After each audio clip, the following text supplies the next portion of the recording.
Kita dalam mata kuliah studi ayat dan hadis kependidikan tanggal 4 April tahun 2000. Kita awali dengan membacakan basmalah. Bismillahirrahmanirrahim. Siapa yang menjadi pemakalah hari ini? Deti Pak, Deti Bu Bu Roshidah Roshidah, Deti, sama Pak Pak Rocky Rocky. Pak.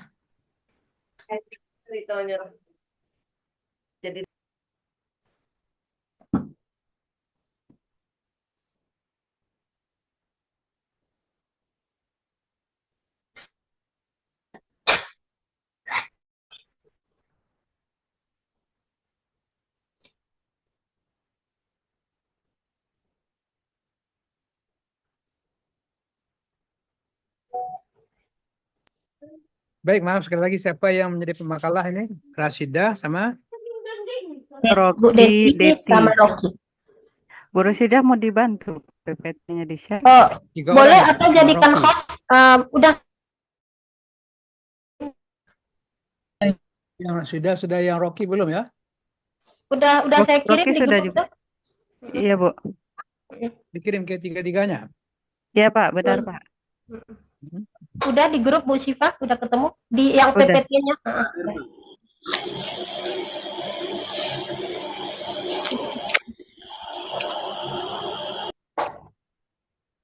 Ya, Rashidah sama Rocky. Satu lagi siapa? Deti Yulia. Deti Yulia.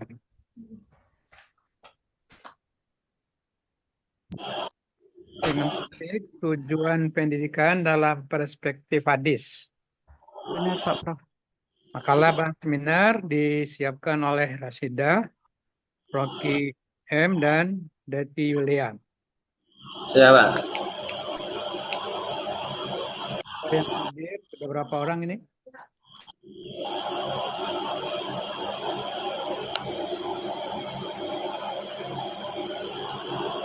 Pak Rocky agak berisik ya Pak Rocky. Cepat angin. Matikan dulu, Ustaz. 14 orang, Pak Prof. Ya, itu di Anda ini.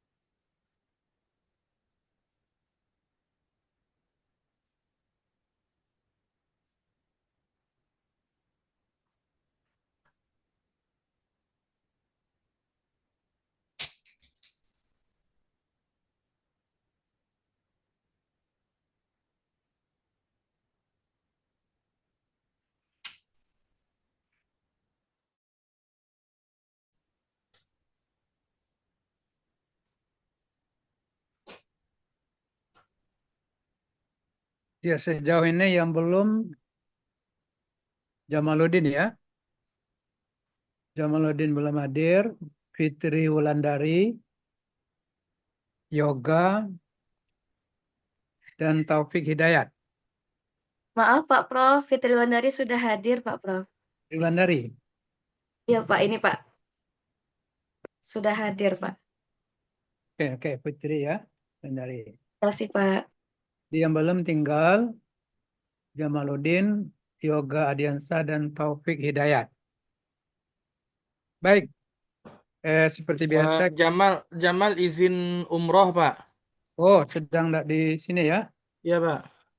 Jamaluddin umrah. Oke. Yoga dan Taufik belum ada berita? Belum hadir ya, belum bergabung ya. Ya, belum, Pak. Baik, mari kita serahkan waktu kepada pemakalah untuk mempresentasikan makalahnya. Setelah itu nanti kita kembangkan dalam diskusi. Silakan siapa dulu? Rashidah, Rocky, atau Deti? Ya. Bu Rashidah sudah tampil apa ya, Pak? Bu Rashidah. Bukan Rashidah. Eh, suara saya ada jelas ya? Di sini agak sinyal kadang. Assalamualaikum warahmatullahi wabarakatuh. Waalaikumsalam warahmatullahi wabarakatuh. Wabarakatuh. Alhamdulillahirabbil alamin. Wassalatu wassalamu ala asyrafil anbiya'i wal mursalin wa ala alihi wa sahbihi ajma'in. Amma ba'du. Yang sama-sama kita muliakan Pak Prof sebagai dosen pengampu mata kuliah hadis, dan juga yang sama-sama kami muliakan teman-teman seperjuangan. Alhamdulillah pada pagi hari ini kita diberikan kesehatan dan bisa kita melanjutkan aktivitas kuliah kita. Salawat beserta salam kepada Rasulullah. Allahumma salli ala Muhammad wa ala ali Muhammad. Langsung saja, adapun makalah yang diberikan kepada kami yaitu tujuan pendidikan Islam tadi ya, tujuan pendidikan dalam perspektif hadis. Lanjut ya. Bab 1 pendahuluan. Latar belakang. Pendidikan dalam Islam merupakan sebuah rangkaian proses pemberdayaan manusia menuju kedewasaan, baik secara akal maupun moral, untuk menjalankan fungsi kemanusiaan yang diemban sebagai seorang hamba di hadapan Allah Subhanahu wa taala dan juga sebagai khalifah di muka bumi. Dengan demikian, fungsi utama pendidikan adalah mempersiapkan generasi penerus atau peserta didik dalam kemampuan dan keahliannya atau skill yang diperlukan agar memiliki kemampuan dan kesiapan untuk terjun ke tengah lingkungan masyarakat.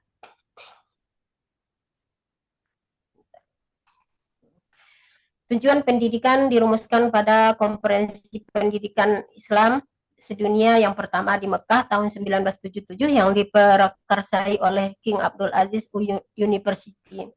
Pada konferensi tersebut dihasilkan rumusan bahwa pendidikan bertujuan mencapai pertumbuhan yang seimbang dan membentuk kepribadian yang menyeluruh, meliputi aspek spiritual, intelektual, imajinatif, fisik, ilmiah, bahasa, baik secara individu maupun kolektif. Tujuan akhir pendidikan muslim adalah perwujudan ketundukan kepada Allah Subhanahu wa taala untuk dapat menyusun pendidikan secara sistematis sesuai dengan tujuan yang digariskan.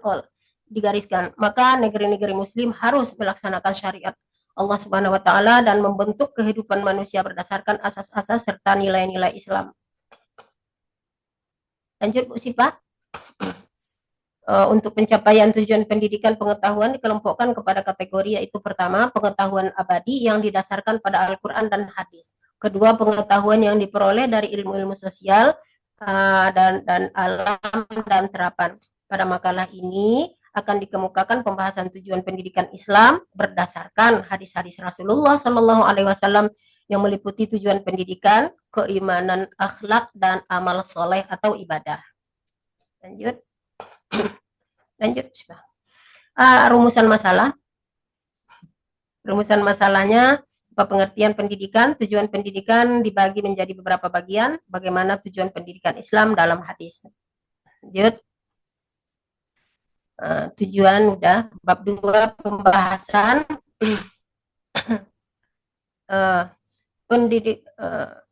Pengertian dan tujuan pendidikan. Pendidikan merupakan kebutuhan manusia, kebutuhan yang tidak dapat digantikan dengan lain. Karena pendidikan merupakan kebutuhan setiap individu untuk mengembangkan kualitas, potensi, dan bakat diri. Pendidikan membentuk manusia dari tidak mengetahui menjadi mengetahui. Intinya adalah pendidikan membentuk jasmani dan rohani menjadi paripurna. Tujuan pendidikan menurut Undang-Undang Sistem Pendidikan Nasional Nomor 22 Tahun 2003, Bab 2 Pasal 3 adalah pendidikan nasional berfungsi mengembangkan kemampuan dan membentuk watak serta peradaban bangsa yang bermartabat dalam rangka mencerdaskan kehidupan bangsa, bertujuan untuk berkembangnya potensi peserta didik agar menjadi manusia yang beriman dan bertakwa kepada Tuhan Yang Maha Esa, berakhlak mulia, sehat, berilmu, cakap, kreatif, mandiri, dan menjadi warga negara yang demokratis serta bertanggung jawab. 1. Pendidikan bertujuan mengembangkan aspek batin rohani dan pendidikan bersifat jasmani lahiriah.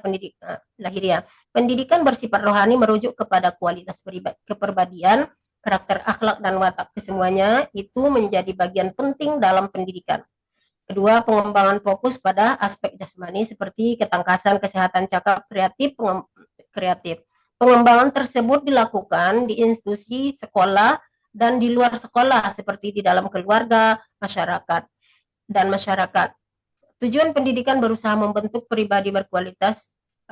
Dengan demikian, secara konseptual, pendidikan mempunyai peran strategi dalam membentuk anak didik menjadi manusia berkualitas. Tidak saja berkualitas dalam segi skill, kognitif, afektif, tetapi juga aspek spiritual. Tujuan utama pendidikan Islam adalah menciptakan muslim yang saleh, yaitu berakhlak lurus, berakhlak baik, berwawasan luas, berkesanggupan berusaha, berbadan sehat, beribadah dengan benar, bertekad tinggi, berjaga-jaga terhadap waktunya, bermanfaat bagi orang yang lain, dan berketeraturan dalam semua amal. Lanjut.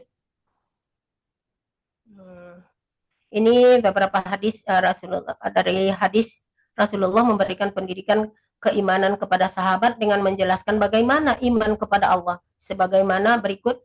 Haddatsana Musaddad qala haddatsana Ismail bin Ibrahim akhbarana Abu Hayyan At-Taimi an Abi Zur'ah an Abi Hurairah qala kana Nabi sallallahu alaihi wasallam barizan yauma lin-nasi fa atahu Jibrilu faqala mal imanu qala al imanu an tu'minu billahi wa malaikatihi wa bi liqa'ihi wa rusulihi wa tu'minu bil ba'ts. Hadis dari Musaddad dan Ismail Ibrahim harus dibaca semua atau itu? Hadis dari Musaddad dari Ismail Ibrahim dari Abu Hayyan At-Taimi dari Abu Zur'ah dari Abu Hurairah radhiyallahu anhu katanya, ketika Rasulullah Shallallahu alaihi wasallam berkumpul dengan para sahabat, dia didatangi oleh Jibril dan menanyakan, apakah iman itu?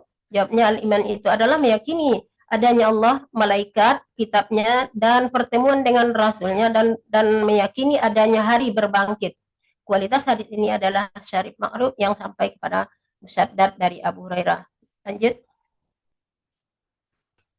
Hadis kedua itu haddatsana Abdullah bin Yusuf qala akhbarana Malik bin Anas an Abi Syihab an Salim bin Abdullah an Abi anna Rasulullah sallallahu alaihi wasallam marra ala rajulin minal ansari wa huwa ya'idhu akhahu fil haya. Faqala Rasulullah sallallahu alaihi wasallam da'hu fa innal haya minal iman.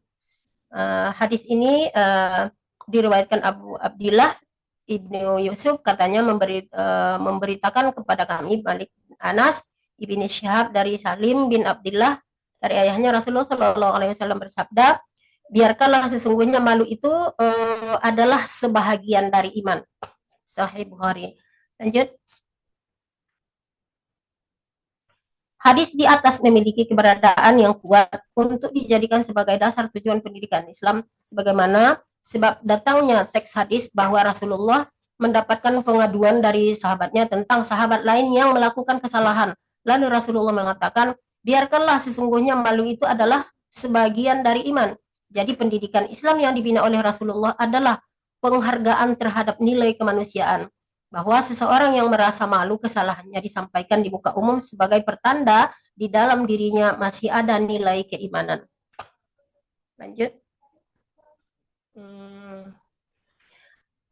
Akhlak berasal dari bahasa Arab, yaitu al-khuluq yang mempunyai arti watak, tabiat, atau secara istilah akhlak menurut Ibnu Maskawai sebagaimana dikutip oleh Jauhari adalah suatu keadaan bagi jiwa yang mendorong. Muhammad Jauhari akhlakuna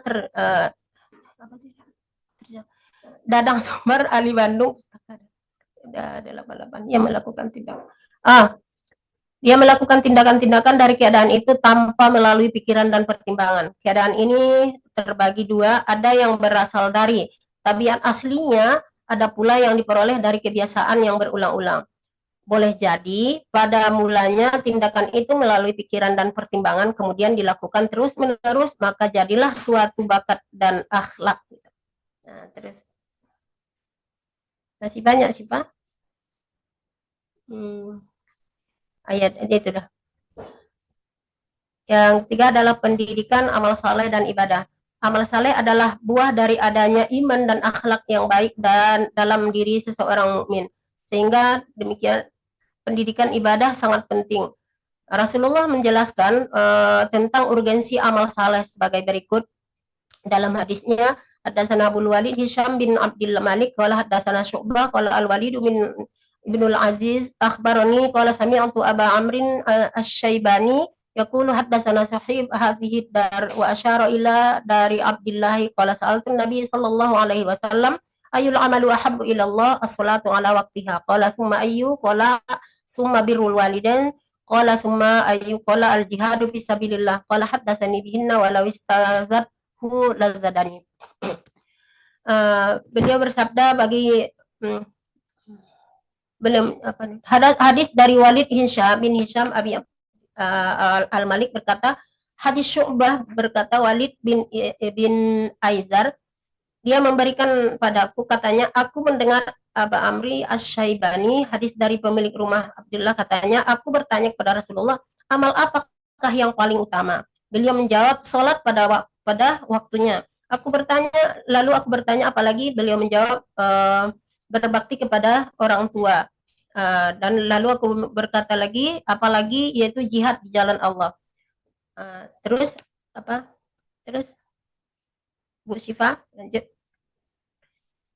Beribadah adalah tujuan yang akan dicapai oleh pendidik Islam. Dengan demikian dapat dikatakan bahwa tujuan pendidikan Islam adalah merealisasikan pengabdian kepada Allah Subhanahu wa taala dan kehidupan manusia baik secara individu maupun kelompok. Lanjut. Hadis berikutnya mungkin dilanjutkan saja dulu. Tujuan pendidikan hendaknya untuk menjadi orang yang berilmu, pembelajar, pendengar, dan pencinta ilmu. Jangan pernah mencapai tujuan yang sifatnya hanya sementara, jabatan, pangkat, dan kekayaan. Hal ini disyaratkan dalam hadis berikut ini. Sebenarnya hadisnya berserak ya, kun aliman au muta'alliman. Artinya Rasulullah Shallallahu Alaihi Wasallam bersabda, jadilah engkau orang-orang yang berilmu, pandai yang pandai, atau orang-orang yang belajar, atau orang yang mendengarkan ilmu, atau yang mencintai ilmu, dan janganlah engkau menjadi orang yang kelima, maka kamu akan celaka. Lanjut. Itu hadis-hadisnya. Lanjut. Kesimpulan, pendidikan bertujuan mencapai pertumbuhan yang seimbang dan membentuk kepribadian yang menyeluruh, meliputi aspek spiritual, intelektual, imajinatif, fisik, ilmiah, bahasa, baik secara individu maupun kolektif. Tujuan akhir pendidikan Muslim adalah perwujudan ketundukan kepada Allah Subhanahu wa taala untuk dapat menyusun pendidikan tunduk kepada Allah Subhanahu wa taala. Untuk dapat menyusun pendidikan secara sistematis sesuai dengan tujuan yang digariskan, maka negeri-negeri Muslim harus melaksanakan syariat Islam. Mungkin itu saja yang dapat isi makalah saya. Terima kasih. Wassalamualaikum warahmatullahi wabarakatuh. Waalaikumsalam warahmatullahi wabarakatuh. Demikian dari Rashidah yang sudah mempresentasikan materi dalam makalahnya tentang tujuan pendidikan perspektif hadis. Kita lanjutkan kepada pemakalah kedua. Siapa, Rocky atau Eti? Ya, Rocky boleh, Pak. Rocky, Pak. Rocky lagi yang kedua ya. Silakan. Ya. Baik. Bismillahirrahmanirrahim. Assalamualaikum warahmatullahi wabarakatuh.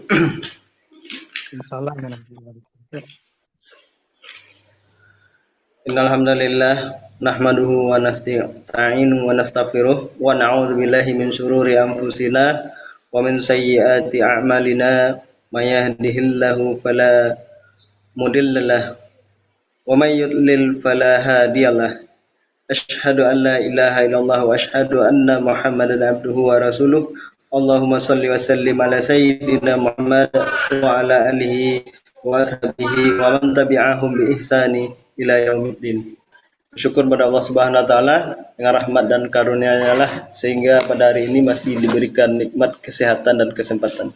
Selanjutnya selawat beriring salam tidak lupa pula kita sampaikan pada qudwah kita yakni sallallahu alaihi.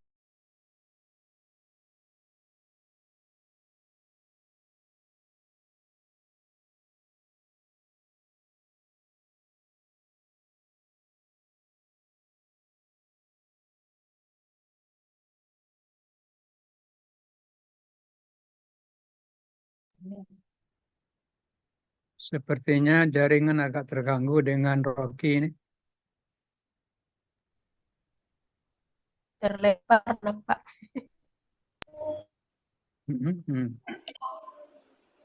Diulang lagi.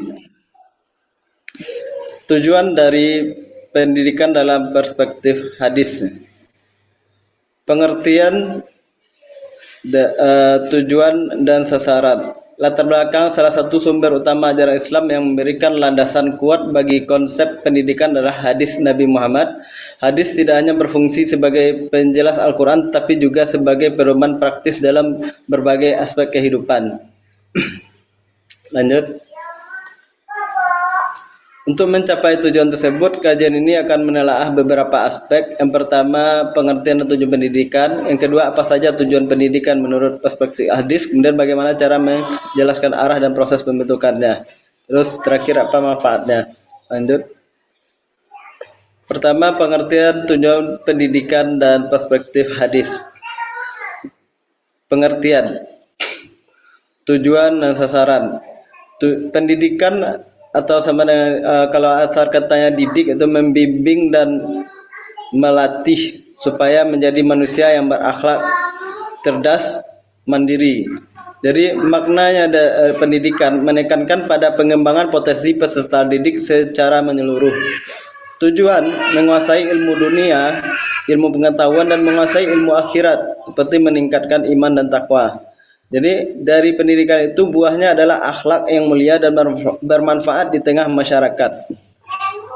Hadis Nabi Shallallahu Alaihi Wasallam, sesungguhnya aku diutus hanyalah untuk menyempurnakan akhlak. Kemudian yang ke B, apa saja tujuan pendidikan menurut perspektif hadis? Yang pertama, membentuk manusia berilmu. Artinya kewajiban bagi setiap muslim adalah menuntut ilmu. Dibagi menjadi dua. Yang pertama ilmu agama seperti halal haram, akidah dan sebagainya. Kemudian yang kedua ilmu dunia seperti ilmu pendidikan, kedokteran dan ekonomi yang dibutuhkan masyarakat. Yang kedua membentuk akhlak mulia. Rasulullah SAW diutus hanyalah untuk menyempurnakan akhlak manusia. Fitrah dasar manusia sebenarnya sudah ada, seperti kejujuran, amanah, kasih sayang, dan keadilan. Namun, Islam menyempurnakan untuk mencapai tingkat yang baik dalam mencapai ridho Allah. Yang ketiga, tujuan pendidikan dalam perspektif hadis mencegah diri dari melakukan kesalahan. Analoginya, orang yang berjalan di tempat gelap jika dihidupkan lilin atau cahaya, dia akan mudah menempuh jalan. Lilin atau cahaya itulah yang dikatakan ilmu. Hadis riwayat Tirmizi, barang siapa menempuh jalan untuk menuntut ilmu, Allah akan mudahkan baginya jalan menuju surga. Yang keempat, membentuk manusia yang bermanfaat bagi orang lain. Dari hadis riwayat Ahmad, manusia yang paling dicintai oleh Allah adalah yang paling bermanfaat bagi orang lain. Kemudian bagaimana hadis menjelaskan arah dan proses pembentukan peserta didik? Yang pertama, tidak hanya transfer ilmu atau pengetahuan, melainkan juga pembinaan karakter dan akhlak mulia. Yang kedua, proses pendidikan dilakukan bertahap dan disesuaikan dengan kemampuan peserta didik. Yang terakhir, yang ketiga, keseimbangan ilmu dan amal. Jadi berjalan beriringan. Apa manfaat pendidikan menurut ajaran Nabi Muhammad SAW? Pendidikan menurut Rasulullah SAW tidak sekedar transfer pengetahuan, tetapi proses menyeluruh yang membentuk akhlak mulia, meningkatkan iman dan takwa, menjadi manusia bermanfaat bagi sesama. Penutup dan kesimpulan. eh, ditempang ke manfaat pendidikan tadi. Sekian penampilan kami. Wassalamualaikum warahmatullahi wabarakatuh. Ya, dari Rocky pemakalah kedua. Selanjutnya kepada pemalah ketiga, Deti, silakan Deti.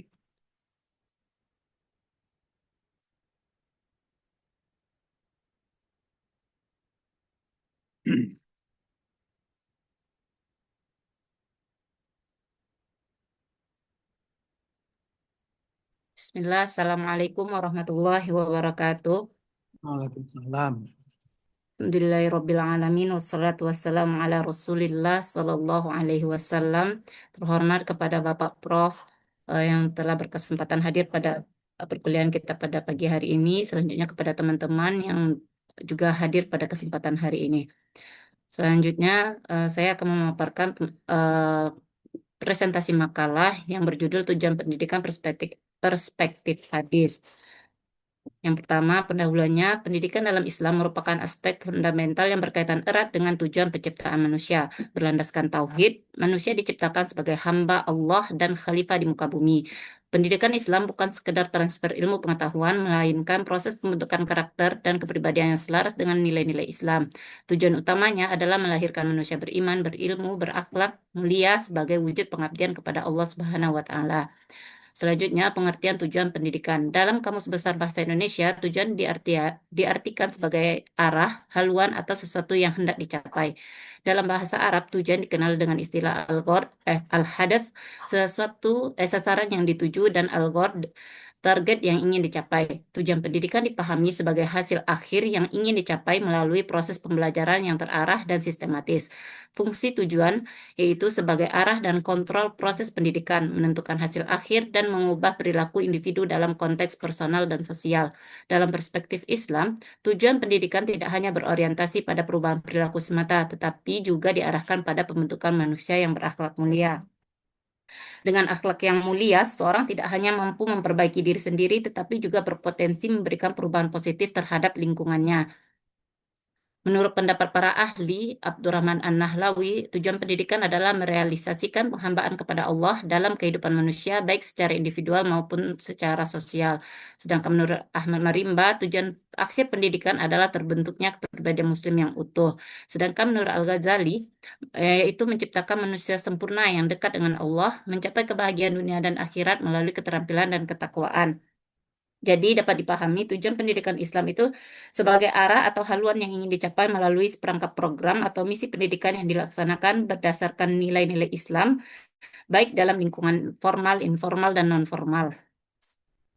Lanjut, tujuan pendidikan perspektif hadis. Hadis juga menegaskan bahwa tujuan pendidikan adalah mengantarkan manusia mencapai kebahagiaan dunia dan akhirat melalui penguatan iman, ilmu, dan amal. Dengan demikian, pendidikan dalam perspektif hadis tidak hanya berorientasi pada aspek duniawi, tetapi juga ukhrawi. Tujuan pendidikan mencakup pembentukan akhlak, peningkatan pengetahuan, serta pengembangan kepribadian Islami yang mampu berperan dalam kehidupan sosial. Yang pertama itu bertakwa kepada Allah. Ketakwaan merupakan tujuan utama dalam pendidikan Islam karena menjadi dasar bagi seluruh aspek kehidupan manusia. Dalam perspektif Islam, takwa tidak hanya dimaknai sebagai rasa takut kepada Allah, tetapi juga mencakup kesadaran untuk senantiasa menjalankan perintahnya dan menjauhi larangannya dalam setiap kondisi.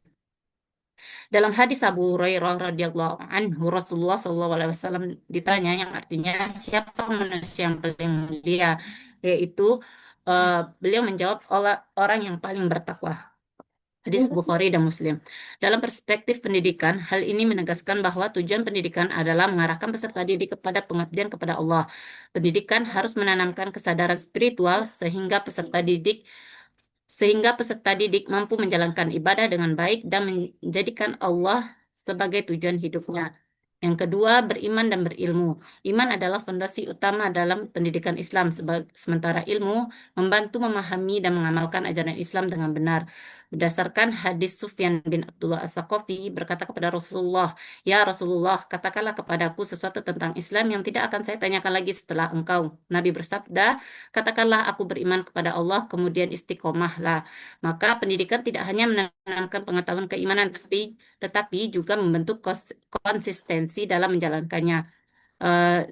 Selanjutnya, Islam juga memberikan pernyataan tentang thalabul ilmi ala faridatun ala kulli muslim. Menuntut ilmu adalah kewajiban bagi setiap muslim. Hadis ini menunjukkan bahwa pendidikan merupakan kewajiban yang harus dijalankan oleh setiap individu. Selanjutnya, berakhlak mulia. Pembentukan akhlak mulia merupakan misi utama pendidikan Islam. Rasulullah Shallallahu Alaihi Wasallam bersabda, "Innama bu'itsu liutammima makarimal akhlak." Sungguhnya aku diutus untuk menyempurnakan akhlak manusia. Hadis ini menegaskan bahwa tujuan kerasulan adalah membina karakter manusia. Dalam hadis lain, Abu Hurairah meriwayatkan bahwa Nabi Shallallahu Alaihi Wasallam bersabda, "Sebaik-baik kalian adalah yang paling baik akhlaknya." Maka pendidikan Islam berorientasi pada pembentukan karakter yang mengintegrasikan ilmu dan moralitas. Akhlak mulia menjadi indikator utama keberhasilan pendidikan, menciptakan keseimbangan hubungan dengan Allah dan masyarakat. Selanjutnya, keseimbangan ilmu dan amal. Tujuan pendidikan dalam Islam juga mencakup keseimbangan antara ilmu dan amal. Dalam satu hadis, apabila Allah menghendaki kebaikan bagi seseorang, maka dia akan memahamkannya dalam agama. Hadis ini menunjukkan bahwa pemahaman agama harus diiringi dengan pengamalan dalam kehidupan nyata. Dalam Islam, setiap amal sangat bergantung pada niatnya yang melandasinya. Oleh karena itu, pendidikan tidak hanya berorientasi pada hasil lahiriah, tetapi juga pada pembentukan niat yang ikhlas dalam diri peserta didik, yang mana hadisnya innamal a'malu binniyat, sesungguhnya setiap amal tergantung pada niatnya. Maka pendidikan Islam tidak hanya bertujuan mencetak manusia yang cerdas secara intelektual, tetapi juga beriman, berakhlak, dan mampu mengamalkan ilmunya dalam kehidupan nyata sebagai bentuk pengabdian kepada Allah Subhanahu wa Ta'ala. Maka dapat disimpulkan, pendidikan dalam perspektif hadis bertujuan membentuk manusia secara holistik yang mencakup 4 dimensi, yaitu ketakwaan kepada Allah, ilmu yang bermanfaat, akhlak mulia, amal soleh. Maka hadis menekankan bahwa kemuliaan manusia terletak pada ketakwaannya, bukan status duniawi. Pendidikan harus menghasilkan individu yang bertanggung jawab, berilmu, dan berakhlak mulia, yang mengabdikan kepada Allah dan masyarakat. Sekian pemaparan makalah kami, dikembalikan kepada Pak Prof. Terima kasih, Pak Prof. Ya, baik, sudah sama-sama kita ikuti presentasi dari ketiga pemakalah tentang tujuan pendidikan dalam perspektif hadis. Sekarang kita masuki babak untuk seminar diskusi. Namun sedikit menarik barangkali kalau kita hubungkan dengan materi kita minggu lalu tentang dasar-dasar pendidikan perspektif hadis. Setelah kita mencoba meneliti berbagai hadis yang kita pandang terkait dengan dasar-dasar pendidikan, kita cenderung mengatakan secara dasarnya dasar-dasar pendidikan dalam Islam itu pertama atas dasar dasar ilahiyah. Dalam sebuah makalah tadi disebut dasar tauhid. Dalam sisi ilahiyah manusia kita lihat sebagai Abdullah, hamba Allah. Dengan tugas utama dihadirkan di dunia ini untuk mengabdi atau beribadah kepada Allah. Wa khalaqtul jinna wa insa illa liya'buduni wa ma umiru illa liya'budullaha mukhlisina lahud-din. Hadis-hadis juga sejalan dengan ayat tadi banyak sekali menekankan manusia untuk melaksanakan tugas dan tanggung jawab serta kewajibannya sebagai hamba Allah untuk mengabdi kepadanya. Dari konteks ini maka pendidikan hendaklah dirancang untuk sesuai dengan dasar itu. Sekaligus dasar kemarin kan kita jadikan sebagai sesuatu yang menjadi arahan atau panduan dalam menyusun rencana pendidikan sampai ke tingkat evaluasinya. Kedua, dari dasar pendidikan ada dasar-dasar insaniyah, dasar kemanusiaan. Bahwa manusia selain hamba Allah yang kewajiban pokok beribadah, juga manusia makhluk yang istimewa, ya, yang diciptakan Allah fi ahsani taqwim dan diberi misi tertugas yakni sebagai khalifah di muka bumi.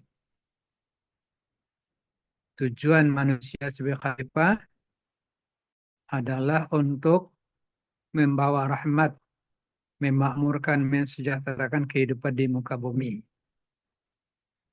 Maka dari dasar inilah pendidikan Islam seperti hadis ya dirancang, dilaksanakan sehingga bisa mengantarkan nanti kepada tujuan atau sasaran.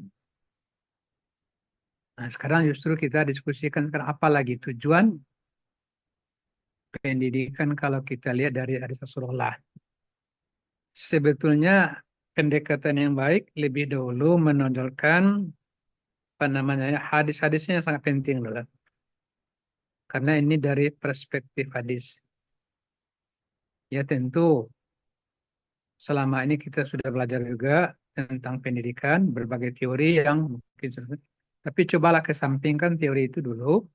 Kita utamakan hadis. Dari hadis ini yang kita selami, apa kira-kira yang bisa kita tarik tujuan pendidikan berbasiskan hadis-hadis Rasulullah itu. Inilah yang inti kajian kita, tujuan pendidikan perspektif hadis. Jadi tujuan pendidikan bila mana kita rumuskan dari kajian kita terhadap hadis-hadis terkait.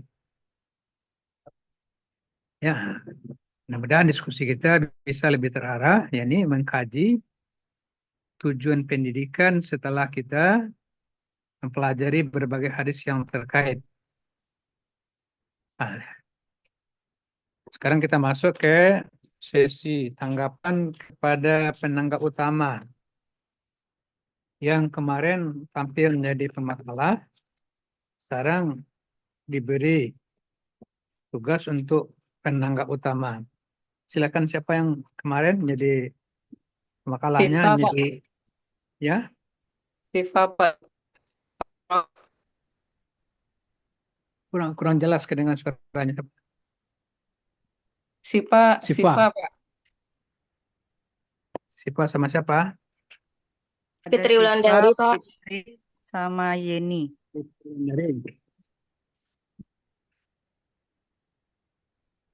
Oke, siapa dulu di antara yang tiga ini? Boleh saya? Boleh saya, Pak Prof? Siva, Fitri Wulandari, dan Yeni. Ya, benar Pak Ya, Prof. Siva. Ya, Siva Pak Prof. Silakan. Baik, terima kasih kesempatannya Ya. Pak Prof. Mungkin koreksi sedikit. Yang pertama mungkin apresiasi ke teman-teman semua yang sudah membuatnya. Untuk koreksi di makalah Pak Rocky, itu kan beberapa ada yang di blog gitu ya, di blog apa tebal.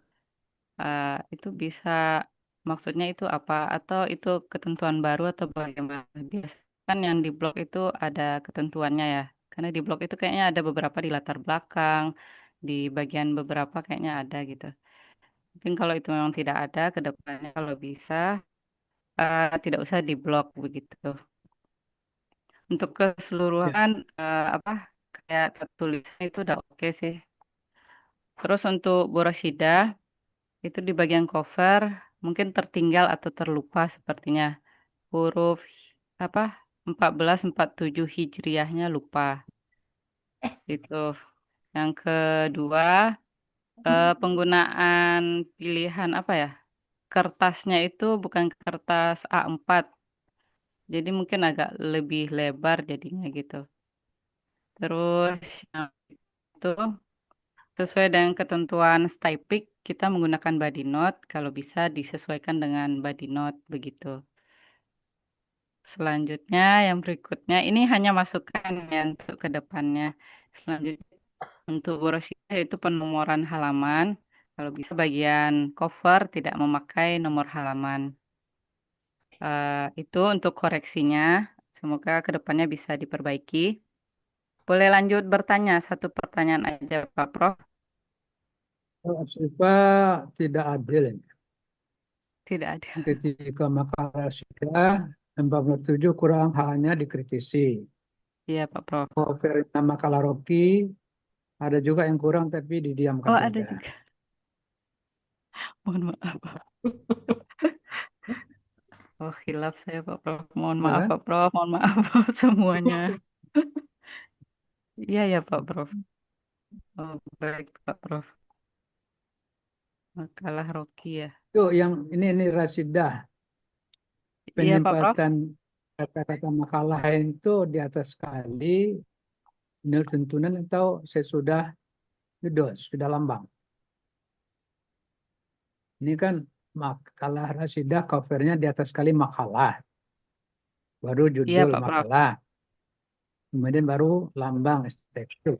Nah, penempatan kata Oh, makalah itu di mana harusnya? iya benar Pak Prof. Paling atas makalah. Itu sudah menurut pedoman atau belum?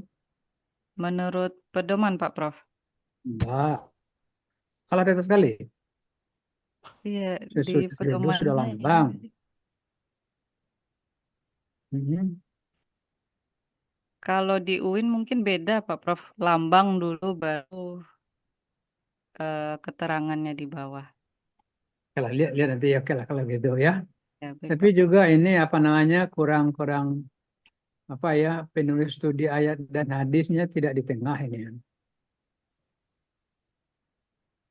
Dosen pengampu juga nama dosennya lari ke kanan. Kalau dikritisi ya lebih jauh ya. Ya, baik Pak Prof. Ya, oke lah. Nah, lanjutkan lah. Oke. Ipan. Oke Pak Prof. Boleh bertanya berarti Pak Prof? Ya, boleh Eh, silakan bo- nih ya. oh, boleh. Oke. Ini satu pertanyaan buat semua. Apakah tujuan pendidikan di Indonesia yang sesuai dengan undang-undang teman-teman mungkin sudah tahu ya, yang nomor 20 tahun 2003 kalau nggak salah ya. Itu sudah sesuai dengan hadis sejalankah atau bertolak belakang? Itu saja. Terima kasih. Saya kembalikan kepada Pak Prof. Pertanyaannya satu, apakah tujuan Benar pendidik Pak Prof. yang dirumuskan dalam Undang-Undang Pendidikan tahun 2003 sudah sesuai dengan hadis atau Eh, belum? ya, sesuai hadis Itu yang ya. kita. Benar Pak Prof. Atau bertolak belakang. Ya, oke lah, oke. Itu untuk pertanyaan sifat. Iya benar Pak Prof. Silakan Fitri Wulandari. Baik Pak Prof, terima kasih atas kesempatannya Pak. Untuk di awal, apresiasi untuk teman-teman yang sudah hadir dan mempresentasikan makalah pada hari ini. Kemudian dari Fitri sendiri, untuk tanggapan makalah ada sedikit koreksi. Pertama dari makalah Bu Roshidah, mohon izin Bu, dari makalah yang sudah dibagikan di grup dan sudah dibaca-baca, ada beberapa koreksian di bagian kepenulisan, baik itu paragraf, alinea, rata kiri, rata kanan. Nah, itu yang ditemukan. Contohnya pada cover itu rata kiri kanan tidak presisi. Ada seperti yang Pak Prof bilang tadi, ada yang agak tidak ke tengah, kemudian ada pula yang agak ke kanan, jadi kurang presisi gitu. Kemudian paragraf yang di pembahasan itu belum di justify. Nah, lalu ada di poin rumusan masalah, Ibu, ada poin nomor 2, sebaiknya diperbaiki diksi dari kalau di sana kan tertulis tujuan pendidikan Islam itu ada berapa bagian. Nah, sebaiknya itu diperbaiki cocok dengan redaksi ilmiah dalam pembuatan makalah. Mungkin beberapa sarannya itu dengan bahasa bagaimana klasifikasi tujuan pendidikan Islam atau apa saja yang termasuk dalam tujuan pendidikan Islam. Seperti itu. Kemudian pada poin tujuan makalah, di sana ada 4 tujuan.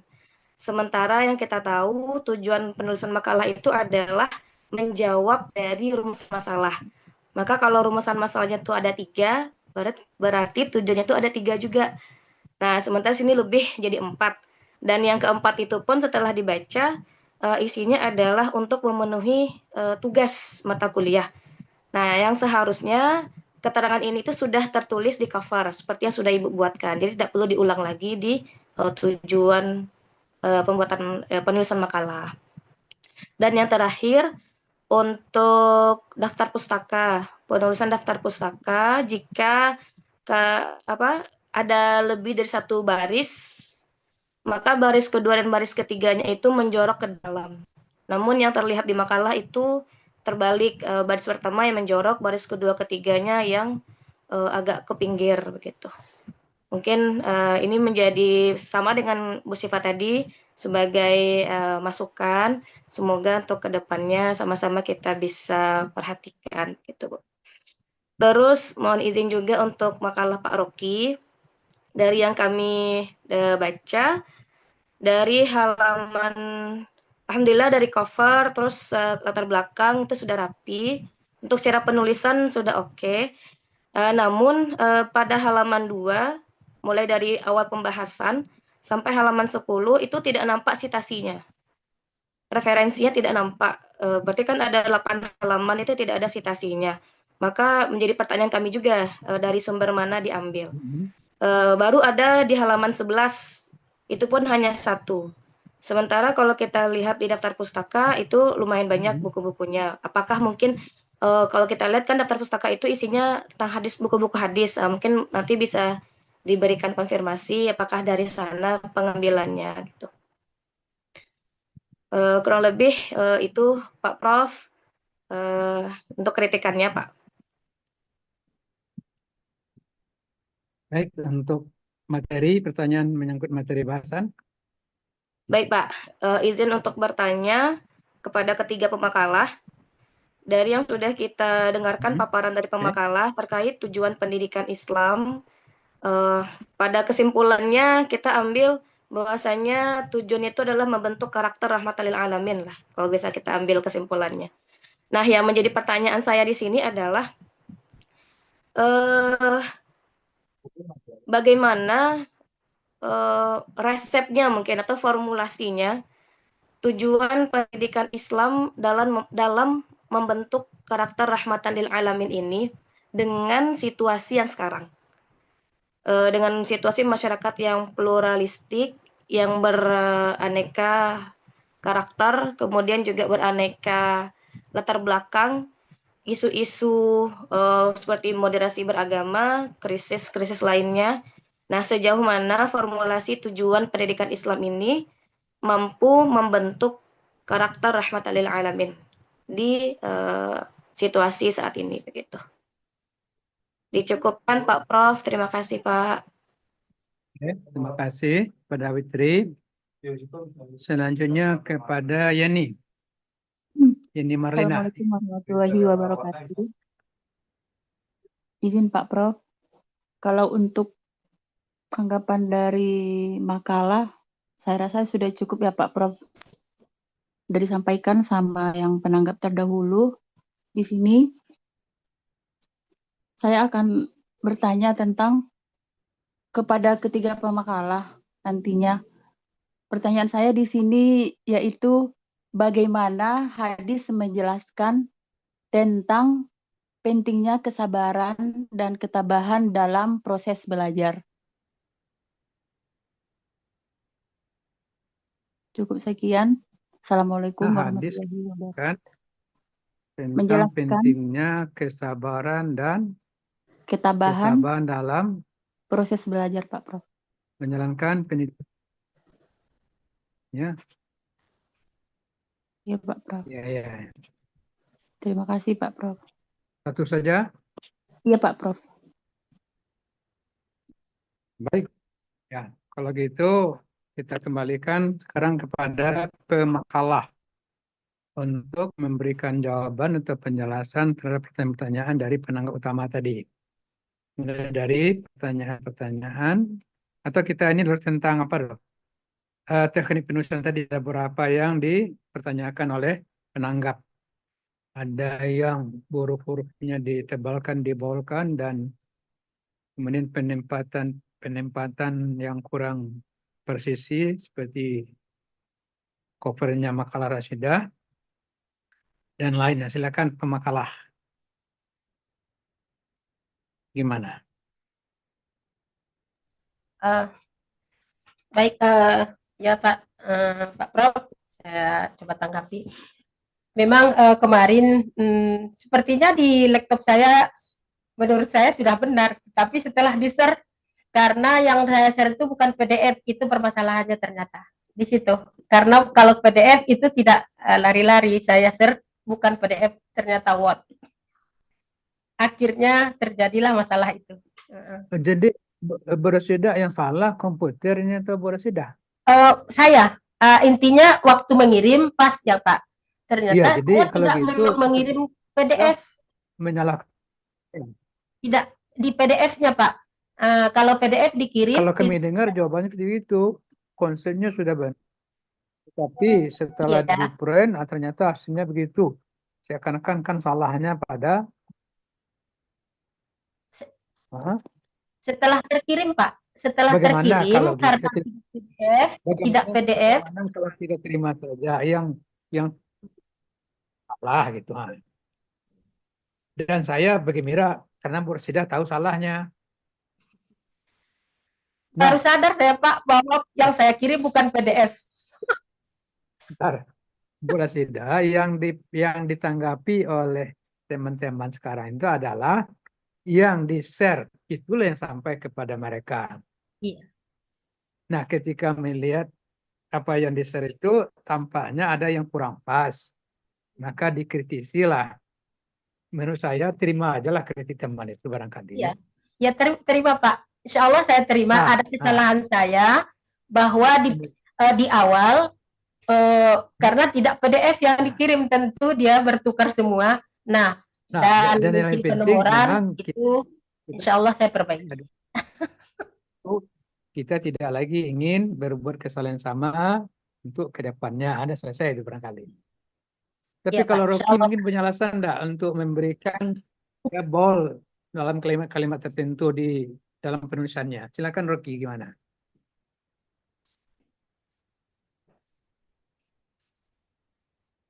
Kurang nyambung dengan Rocky ya.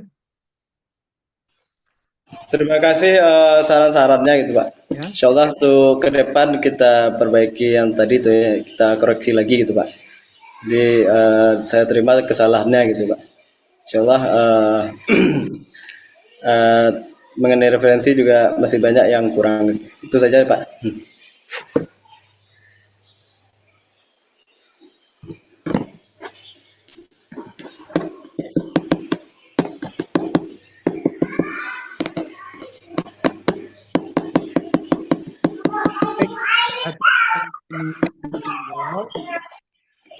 Itu memang ada beberapa tempat yang dibolkan, tapi apakah dalam buku panduan kita dicantumkan lah itu? So ini tentu kita berangkat kalau makalah ini kita pandang bahagian dari tulisan ilmiah secara akademik memenuhi standar ilmiah akademik. Tentu ada aturan-aturannya. Ya, nah kalau tulisan lepas mungkin agak sedikit mudah. Biasanya orang membol itu untuk meninggalkan kesan itu dipandang bagian-bagian penting yang perlu mendapatkan perhatian ya bagi para pembaca. Setidaknya menurut si penulis ini kalimat-kalimat penting yang perlu mendapat perhatian lebih barangkali. Nah, untuk penulisan makalah seperti untuk makalah ini tentu disesuaikan dengan panduan. Ya. Nah, artinya begini, tentang teknik penulisan, marilah kita sama-sama satu visi, kita tulis sesuai dengan pedoman yang kita sepakati. Baik dari segi tata letak, penulisan huruf-huruf kapital segala macam, bahkan juga dengan kalimat-kalimat, pemuatan kalimatnya, kita sesuaikan dengan buku panduan dan ragam bahasa tulis ilmiah. Ya, baik. Untuk makalah si Ya, ini ada yang ingin mengomentari? Tidak ada ya? Oke lah, kembali kepada materi lagi sekarang. Silakan kepada ketiga pemakalah untuk menjelaskan. Mungkin kita duduk kala dulu tentang tujuan pendidikan. Rasulullah seingat saya, sejauh saya baca, tidak pernah menyampaikan apa itu tujuan pendidikan.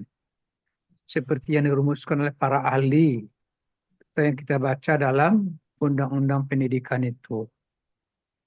Untuk ini kita pakai sajalah dulu. Apa rumusan pendidikan menurut para ahli atau menurut undang-undang? Silakan, Syifa, masih ingat?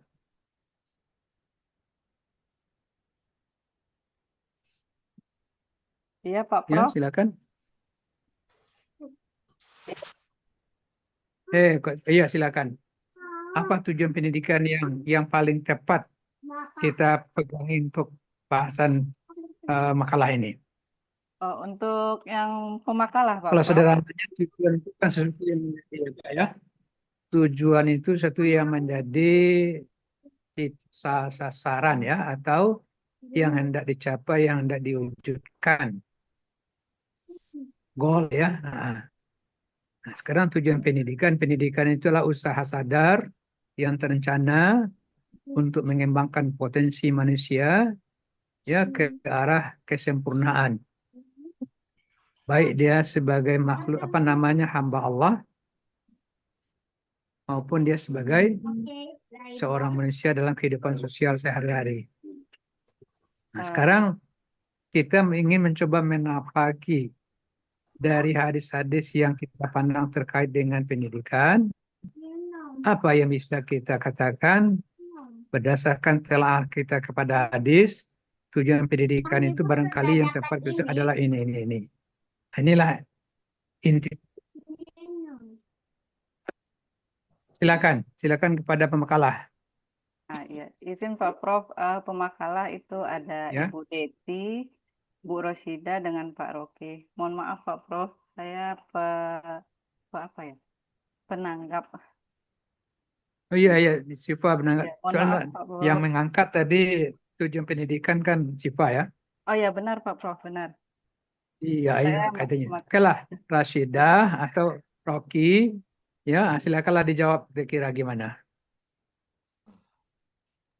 Izin Pak Prof menanggapi pertanyaan dari Bu Syifa tadi, yaitu kan Ya. apakah sudah sejalan?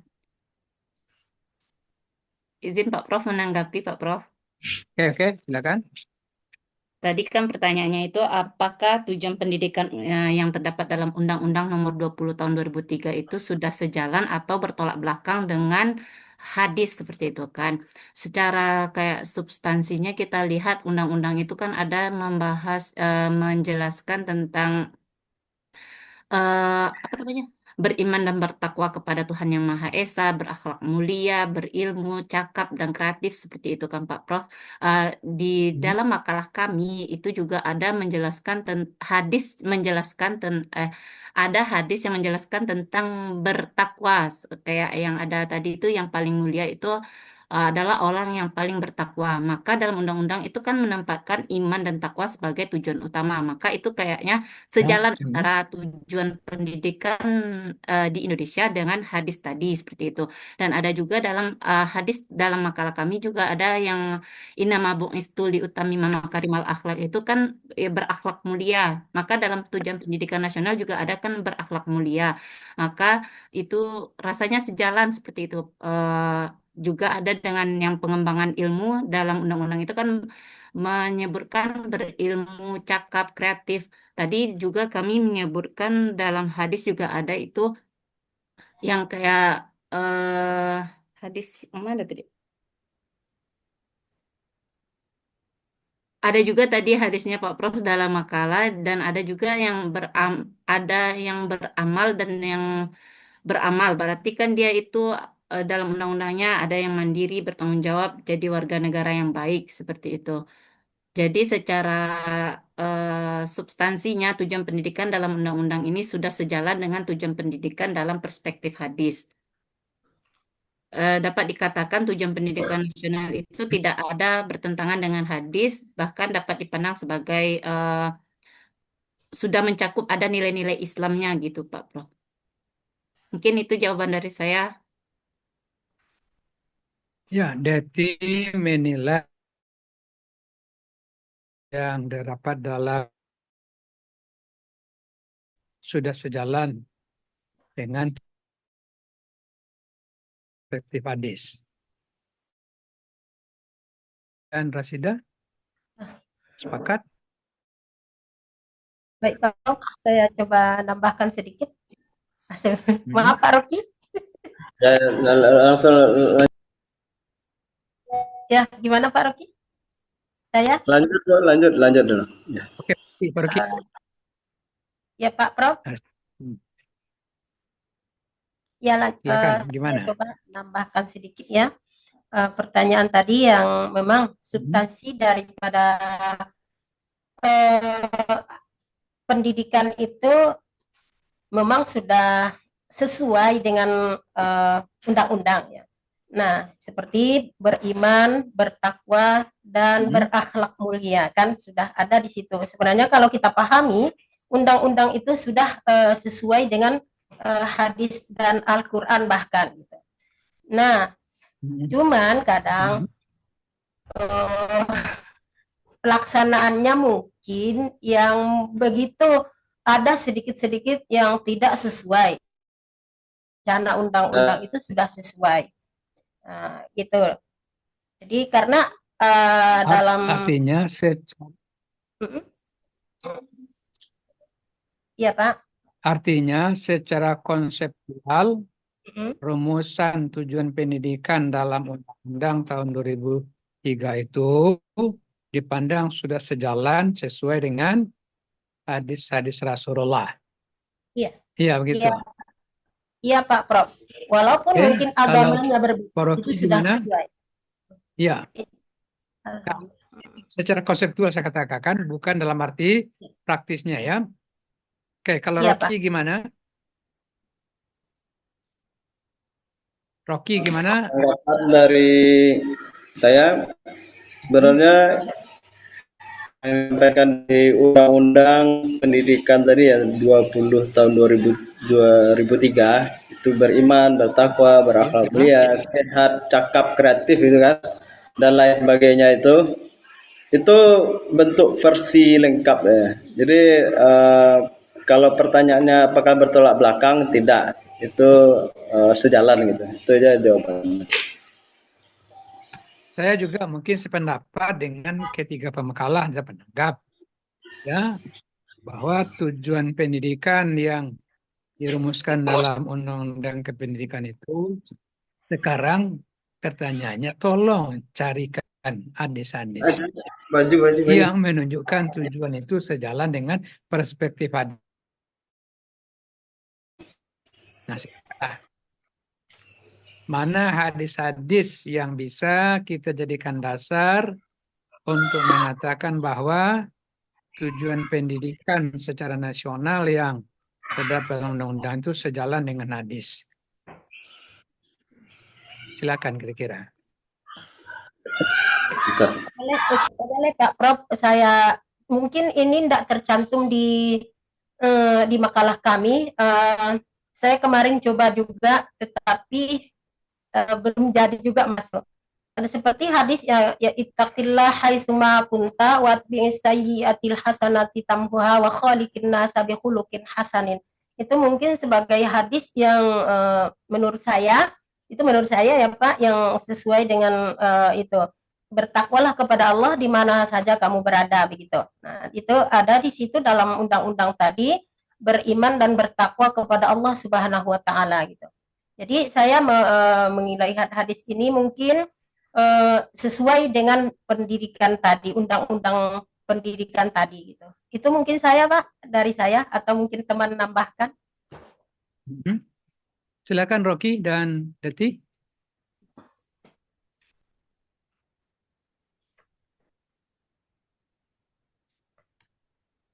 Ya, banyak hadis. Sekarang kita coba melihat hadis-hadis yang kita pandang terkait dengan tujuan pendidikan. Barangkali di antaranya yang cukup populer, di mana Rasul bersabda, "Man arada dunya fa'alaihi bil ilmi, wa man arada al-akhirata fa'alaihi bil ilmi, wa man aradahuma fa'alaihi bil ilmi." Siapa yang ingin meraih kebahagiaan hidup di dunia, hendaklah dia memiliki ilmu pengetahuan. Siapa yang juga menambahkan kehidupan bahagia akhirat, maka dia wajib memiliki ilmu pengetahuan. Siapa yang menambahkan duanya, bahagia dunia dan akhirat, fa'alaihi bil ilmi. Nah, ilmu didapat melalui pendidikan. Dengan demikian, tujuan pendidikan dilihat dari kanu hadis ini mengantarkan anak didik memiliki ilmu pengetahuan yang mampu menjadikannya manusia yang hidup berbahagia dunia dan berbahagia di akhirat. Karena jelas ya, man arada ini, man dunia arada fa'alaihi bil ilmi. Ini sangat luas jangkauan hadis ini. Menyuruh kita untuk mempersiapkan anak didik memiliki ilmu, tapi ilmunya yang akan mengantarkannya saadat bahagia dunia dan akhirat. Ini sangat luas.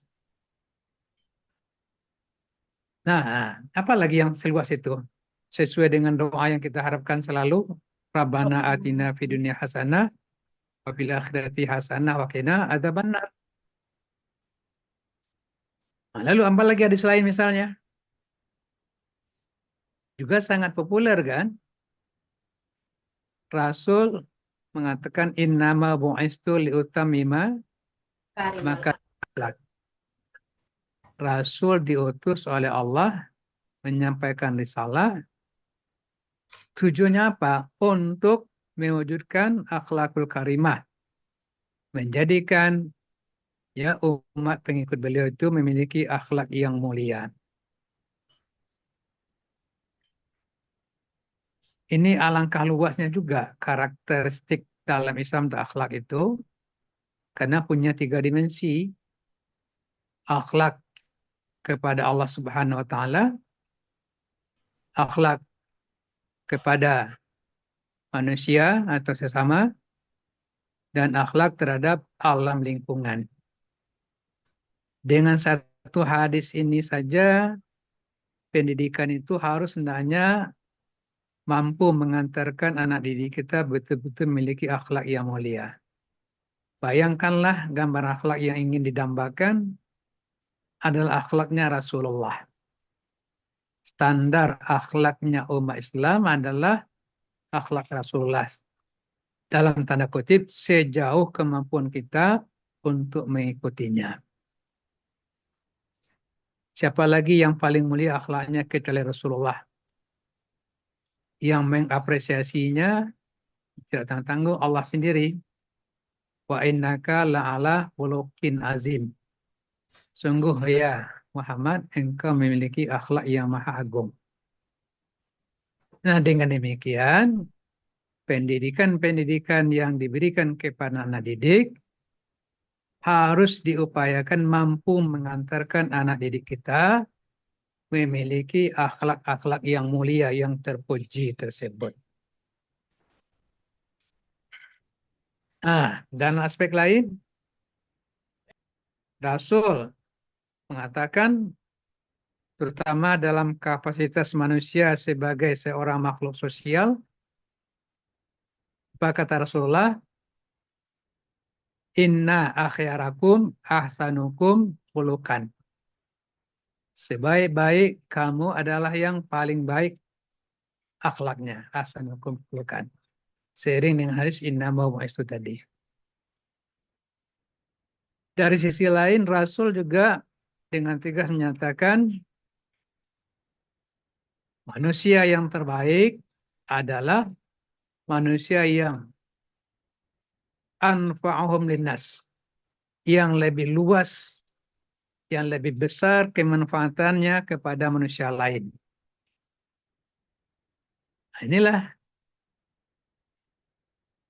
jadi seseorang dalam pendidikan hadis, selain dia seorang hamba Allah, seorang yang memiliki akhlak, juga mampu hendaknya menjadi sumber kebaikan, sumber manfaat bagi orang-orang sekitarnya atau bagi umat manusia, bahkan bagi ya kehidupan di alam dunia ini. Maka ilmu-ilmu yang diajarkan haruslah ilmu-ilmu yang bermanfaat, yang mampu memberikan manfaat sebesar-besarnya bagi kehidupan di muka bumi ini. Nah, itu beberapa celah hadis. Ya. Dan ada juga sebagian tujuan-tujuan pendidikan tadi sepertinya ya tujuan pendidikan yang sifatnya hantaran. Apa itu ini maksud hantaran? Misalnya tadi disebutkan pendidikan harus menjadikan dari segi fisik orang yang kuat fisiknya.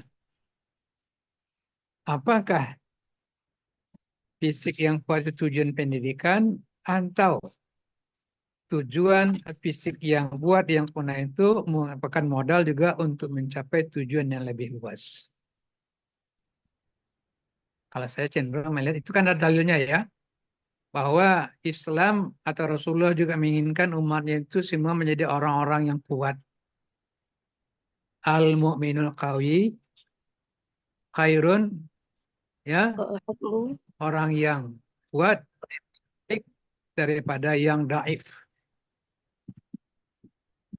Al-mu'minul qawi khairun minat daif, kan begitu ya. Nah, kuat di sini oleh para pensyarah hadis tidak hanya kuat dalam arti fisik yang mengarah kepada kemampuan fisik, ya. Dan itu pun Rasul mengingatkan kita agar senantiasa memelihara kesehatan untuk menjaga fisik. Ini tujuan sementara atau tujuan hantaran, bukan hanya sekadar fisik yang kuat atau jasmani yang kokoh yang ditujuan, tapi di atas itu mukmin yang qawi, mukmin yang kuat tubuhnya, sehat akan mampu lebih banyak berkontribusi untuk ya menyumbang kebaikan kepada orang sekitarnya. Nah, maka tujuan utamanya nanti mewujudkan bagaimana khairun nas anfa'uhum linnas. Sebaik-baik manusia adalah yang paling banyak bisa mendatangkan manfaat bagi manusia lainnya, bahkan bagi ya makhluk ciptaan Allah lainnya. Nah, ini kira-kira bentuk-bentuknya. Dan banyak lagi lain yang bisa kita kaji itu. Baik, nah, saya kembalikan kepada makalah, silakan ya dijawab pertanyaan lain tadi lagi.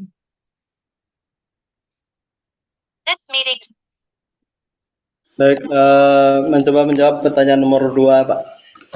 Ya. Jadi pertanyaan tadi dari Ustazah Fitri Wulandari, bagaimana formulasi membentuk rahmatan lil alamin dengan situasi yang sekarang gitu kan. Jadi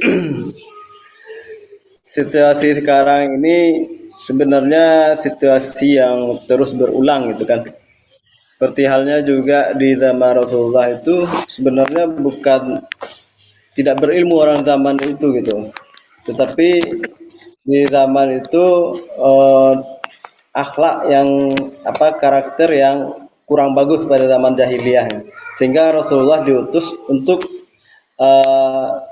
menciptakan atau menyempurnakan akhlak manusia gitu. Kemudian pada hari ini juga banyak pada hari ini orang-orang juga sudah semakin maju dan cerdas gitu. Jadi tapi hindari cerdas tapi tidak beretika gitu. Bahkan banyak sekarang ini kepintarannya ada sebagiannya yang disalahgunakan gitu. Kemudian pendidikan sebenarnya harus menanamkan kejujuran, kemudian empati dan tanggung jawab. Dari di sini harus ada keseimbangan antara pengetahuan dengan kepribadian, akhlak dan moral. Jadi intinya jangan menyakiti orang lain. Bahkan kalau di era digital sekarang tidak menyebarkan hoax atau berita-berita yang menimbulkan fitnah gitu. Kemudian di era sekarang juga kita atau bisa menjadikan diri sebagai role model akhlak yang lebih efektif diajarkan melalui praktek gitu. Jadi bagaimana untuk akhlak itu dipraktekkan dalam keseharian itu akan lebih efektif. Kemudian dalam hadis juga dikatakan tadi Rasulullah itu diutus untuk menyempurnakan akhlak mulia, akhlak manusia. Jadi untuk kesimpulannya dalam menebarkan kebaikan di dunia digital, jadikanlah kebaikan itu dengan menggunakan ilmu yang bermanfaat, bukan ilmu yang merusak. Mungkin itu kalau ada ditambah lagi oleh tim yang lain. Terima kasih. Mungkin tambahannya Deti dan Rasidah, Izin Pak Prof. bagaimana kita bisa rahmatan lil alamin untuk zaman kita sekarang yang sangat banyak tantangannya. Itulah kira-kira inti pertanyaannya. Dilihat dari perspektif pendidikan melalui hadis Rasul. Ya, izin Pak Prof. Tadi kan kayak bagaimana itu formulanya tujuan pendidikan dalam membentuk karakter rahmatan lil alamin pada kondisi masyarakat saat ini seperti itu. Mungkin kalau dari perspektif hadis yang kami cantumkan dalam makalah itu mengintegrasikan antara nilai-nilai ketakwaan, yaitu nilai-nilai tauhid tadi, juga ada nilai-nilai keimanan tadi seperti itu dalam mewujudkan proses pendidikan kita yang menyeluruh yang nantinya ada dari sisi kognitifnya, afektif dan psikomotoriknya. Mungkin nanti dalam hadis juga kan yang tadi innama bu'istu liutammima makarimah akhlak itu kan melahirkan kesadaran bahwa itu tuh manusia ini adalah ciptaan Allah. Nanti diintegrasikan dengan takwa itu sebagai kontrol kita kepada Allah bahwa kita ini adalah hamba ciptaan Allah. Nah, akhlak nanti itu yang bentuk nyatanya peserta didik ini bagaimana akhlaknya. Diintegrasikan dari perspektif hadisnya seperti itu, Pak Prof. Ya, kalau Rasidah gimana komentarnya? Baik, saya mungkin sedikit menambahkan pada intinya dalam mendidik ini kan guru itu, pendidik itu adalah teladan kan begitu. Jadi mendidik itu memang sudah ada di dalam diri si pendidik itu, suri tauladan gitu.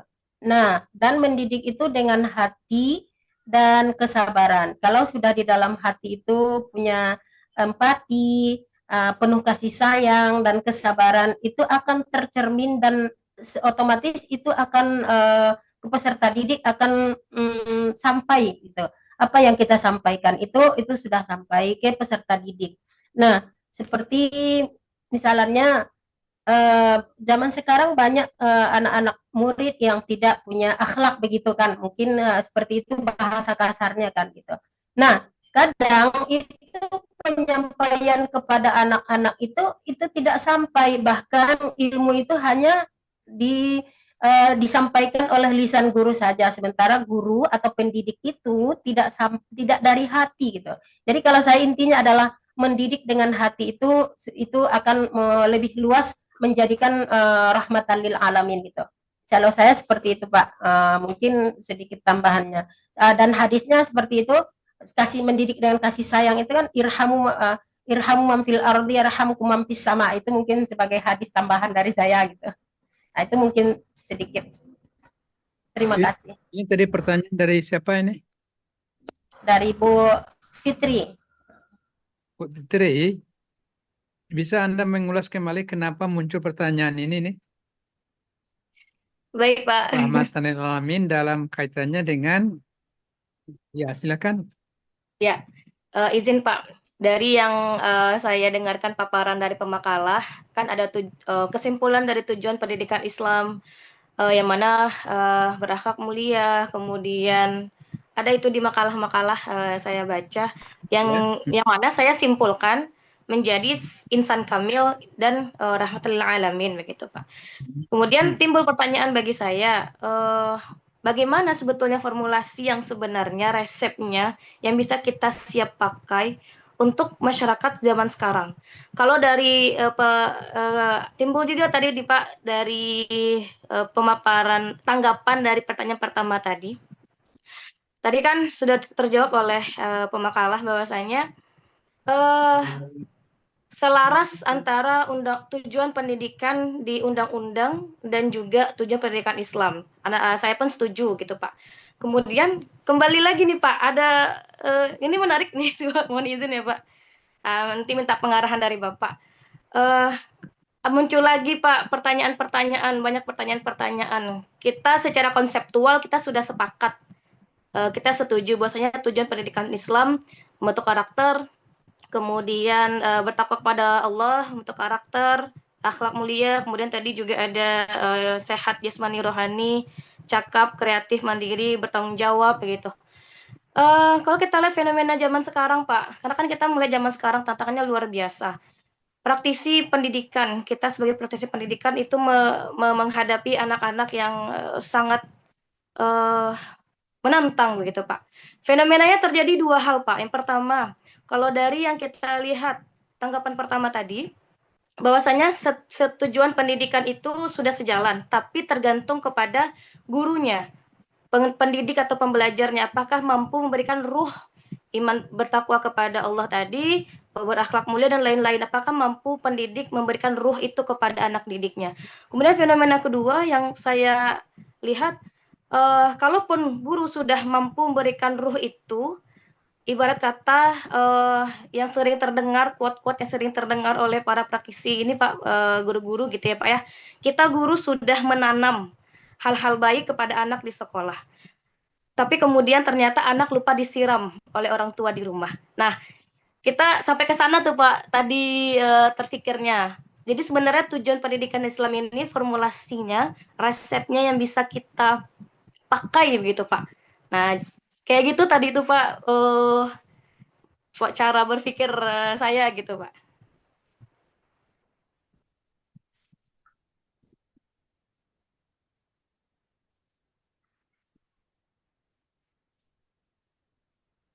Oh, Bapak tuh terkunci mic-nya, mute. Suaranya belum keluar Pak Prof. Ya, terkunci mute. Jadi yang ditanyakan sebetulnya ujungnya adalah apa kira-kira panduan yang bisa kita gunakan dalam melaksanakan pendidikan agar bisa mengantarkan anak didik kita mencapai tujuan yang secara umum yang tertinggi itu adalah menjadi rahmatan lil alamin sebagaimana diutusnya Rasulullah oleh Allah untuk semua alam. Kira-kira begitu. Bisakah makalah berikan kira-kira apa resep-resepnya? Terima kasih Pak. Memang sangat berbeda. Ya, zaman kita sekarang tantangannya juga sangat banyak, sangat berat dibanding dengan zaman Rasulullah. Ya, apa yang sekarang kita hadapi mungkin di zaman Rasul tidak ada. Kalau sekarang ya, dunia yang demikian terbuka, transparan, harus informasi yang tidak bisa dibendung, merupakan tantangan yang paling berat. Kita yakin di zaman Rasulullah mungkin tidak ada, apalagi ya yang timbul dari perkembangan pengetahuan dan teknologi sekarang tidak ada. Apa kira-kira yang harus kita siapkan untuk bisa melaksanakan pendidikan yang bisa mengantarkan anak-anak kita nanti menjadi orang yang bisa menebar rahmat. Paling tidak untuk orang sekitarnya. Yang kita pahami dari hadis Rasul, sebaik-baik manusia adalah yang bisa memberi manfaat lebih banyak kepada orang sekitarnya. Itu kira-kira pemakalah. Apa yang bisa? Baik Pak Prof, sedikit mungkin saya coba ya tambahkan lagi tadi, ya. Eh, itu kan bagaimana resepnya itu sebenarnya kan bahasa ya Bu Fitri, ya resep ibarat di makanan itu resepnya harus pas ya. Jadi menurut saya yang saya biasa terapkan di sekolah Islam ini ya, sekolah Islam terpadu, yaitu pertama seperti yang kita ketahui, anak tuh kita pahami ya, memahami peserta didik gitu. Dan juga kita kerjasama dengan orang tua dimanapun gitu ya, kerjasama dengan orang tua, dan terus komunikasi yang efektif dengan orang tua. Nah, utamanya adalah di guru ya, di pendidik ya. Nah, di pendidik ini tadi seperti yang saya sampaikan itu ada harus memiliki kasih sayang, dan yang kedua empati, dan yang ketiga itu komunikasi yang baik.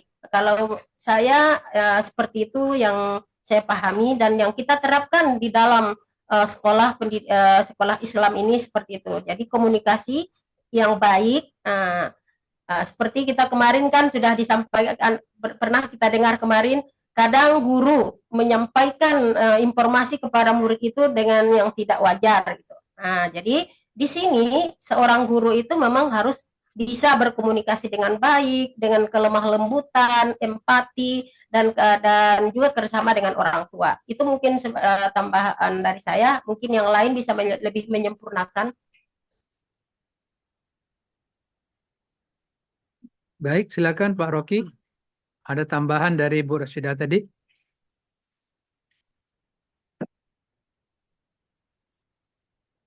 Pak Rocky kurang nyambung kayaknya. Silakan. Ya, Ibu. Pak Rocky tidak terbuka mic-nya, mute.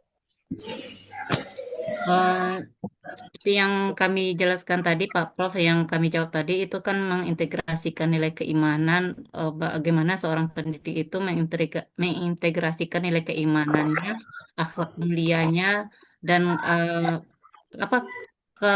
kompetensi sosialnya seorang pendidik kepada peserta didik. Jadi menanamkan nilai-nilai keimanan itu seperti apa? Karena kami ini tidak praktisi pendidikan, jadi agak sulit menjawabnya, Pak Prof, gitu.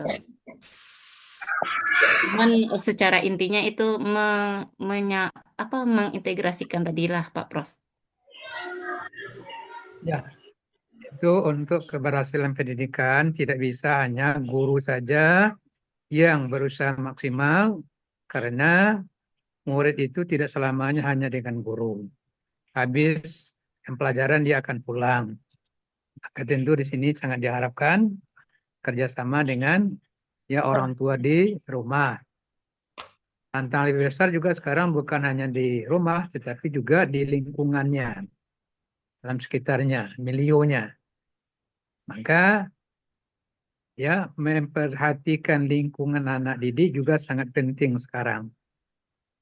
Betapa sungguhnya orang tua di rumah, begitu rajinnya si guru, sayang ketika mereka keluar dengan alam lingkungan lain, justru disitulah barangkali tantangan yang paling berat.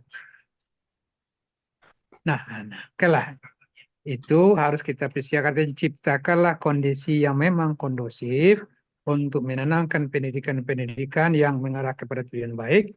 Jangan lupa untuk membersihkan anak-anak kita dari pengaruh-pengaruh yang akan dapat merusaknya.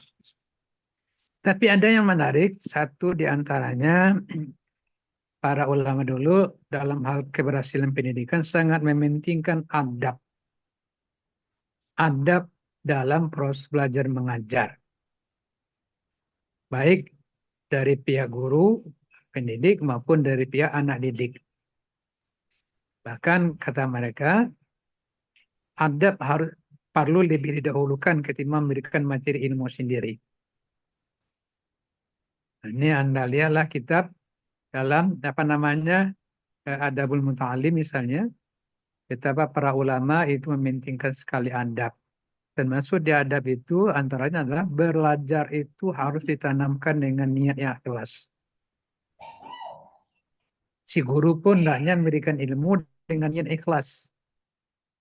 Ilmu yang berhasil dan keyakinan kita dalam Islam adalah ilmu yang diberkati oleh Allah Subhanahu wa taala. Ya, itu saya pun yakin sekali.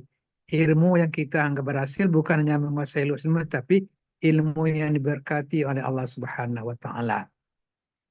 Belum ada jaminan orang yang luas ilmunya itu dia akan memang yang menggunakan ilmunya itu untuk kepentingan ya yang positif selamanya. Boleh jadi ilmunya luas tetapi tidak diberkati Allah, justru cenderung ilmu yang luas itu dijadikan mungkin alat untuk ya yang negatif, yang tidak baik. Oleh karena itu adab dalam proses mendidik atau proses pembelajaran itu sangat dipentingkan. Ya, silakan nanti baca ada belum alim wal muta'alim, adab guru dan murid, betapa para ulama.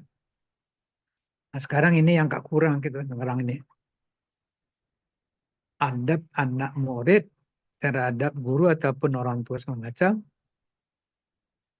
itu akan membekas nanti kepada keberkatan ilmu yang didapat. Demikian juga si guru harus menyadari yang paling utama dia itu mampu menjadi tauladan. Kebanyakan guru sekarang hanya penyampai ilmu, transformer ilmu ya, bukan menjadi contoh tauladan bagi anak didiknya. Oleh karena itu sulit diharapkan ilmu itu akan menjadi ilmu yang berkat. Ilmu yang berkat artinya ilmu apa?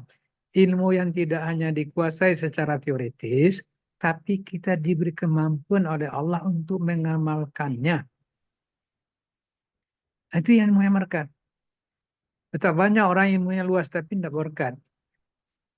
Sehingga tidak terdorong dia untuk mengamalkan ilmunya. Nah, dalam agama kita oleh Rasulullah, ilmu tidak hanya sekedar untuk pengetahuan saja, tapi ilmu diberi berkah, diberi kita kemampuan adalah untuk mengamalkannya. Itu hakikatnya sesungguhnya orang yang berilmu. Ilmunya tinggi, luas, dan dia mampu menerapkan ilmu dalam kehidupannya sendiri. Itu berkatakan ilmu yang berkat sesungguhnya. Ingat, ilmu tinggi tapi tidak mengamalkannya, apalagi hanya pandai menyampaikan saja, apa ancaman dari Allah, kabura maqtan innallah antaqulu malah tafalun, kan begitu. Besar muka Allah kepada orang berilmu, pandai menyampaikan, pandai ya menyajikan, tetapi dia tidak mengamalkannya. Ilmu yang itu jangankan membawa manfaat, justru akan menjadi hal yang mudaratkan bagi dia nanti. Sebab ilmu dalam Islam juga wajib dipertanggungjawabkan nanti. Tidak mengamalkan ilmu, dia tahu adalah suatu kejahatan dalam agama, akan datangkan dosa. Ya, itu persoalannya. Baik. Kepada penanggap yang bukan penanggap utama, silakan yang lain-lain untuk mengambil poin. Silakan, masih ada waktu kita 25 menit lagi. Siapa lagi yang ingin bertanya?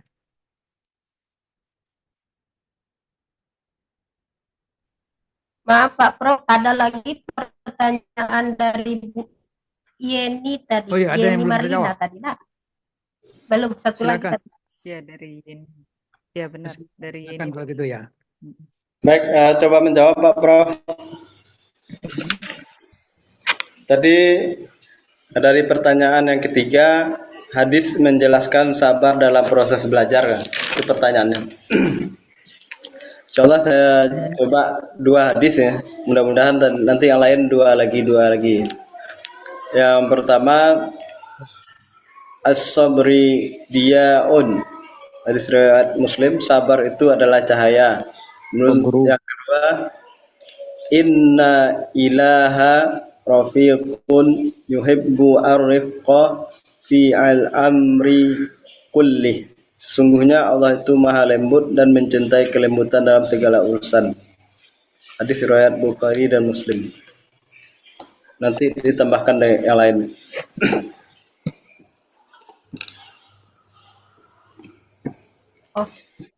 Gimana memang Meris itu kira Pak Rocky? Untuk yang pertama itu dengan sabar itu seorang guru ya, ketika dia sabar itu akan membuahkan hasil kepada anak didiknya gitu Pak. Karena dengan kesabaran itulah dapat menciptakan atau mencetak generasi yang luar biasa gitu. Kalau kita lihat contoh kayak Al-Fatih itu juga datangnya dari seorang guru yang sabar, tapi dia privat ya di rumahnya gitu kan, dilatih di situ ya. Ternyata Muhammad Al-Fatih itu dengan banyaknya ilmu yang dia dapat, pelajaran agama dan segala macamnya, itu menjadikan dia bisa menjadikan ilmu agamanya itu menjadi orang yang adil atau arif dalam memimpin, gitu Pak. Terus yang berikutnya, sesungguhnya Allah itu maha lembut dan mencintai kelembutan dalam segala urusan. Seorang guru juga harus bersikap lemah lembut kepada anaknya, tidak peserta didiknya ya, tidak boleh dihardik atau dihari gitu kan. Contoh pernah suatu hari siapa namanya, anak angkatnya ya, anak angkatnya itu makan, ketika itu mau mengambil makanan di tangan kiri gitu. Terus disampaikan oleh Rasulullah, wahai gulam, ambillah makanan itu dengan tangan kananmu gitu kan. Intinya dengan bahasa yang baik dan lembut, wahai anakku gitu kan, wahai putraku, wahai anakku gitu. Itulah kira-kira Pak. Ya, Fitri tadi menyampaikan pertanyaan ini, apa persoalan yang sungguhnya ini? Lihat, atau bagaimana? Pertanyaan Yeni, Pak Yeni Prof. Marlina, Pak Prof, Yeni. Ini Marina ya, memahami maksud hadis atau bagaimana kita bisa mempraktekkan sabar dalam kapasitas kita sebagai seorang guru menghadapi murid-murid. Iya Pak. Yang mana? Yang kedua Pak, untuk mengaplikasikan bagaimana kita sabar. Dua-duanya juga boleh Pak. Kira-kira saya tanya, apa masalah bagi Ibu Yani selama ini kira-kira? Masalahnya yang pertama untuk diri sendiri ya Pak, menuntut ilmu. Misalkan kan kalau kita mau murojaah gitu kan Pak, jadi kayak bawaannya malas saja gitu Pak. Iya. Itu bagaimana solusinya Pak gitu. Jadi, bagaimana kita bisa mengamalkan sabar baik dalam mendidik maupun dalam mempertajam, memperluas atau belajar untuk menambah ilmu kita sendiri. Iya Pak. Semangat kita sangat rendah, sangat malas, dan kadangkala ya timbul keinginan cukup kuat. Iya Pak. Itu paroki untuk bisa mengatasi hal-hal seperti itu. Itu yang ditanya sungguhnya. Gimana Pak Rocky yang menjawab atau gimana? Ya boleh yang lain.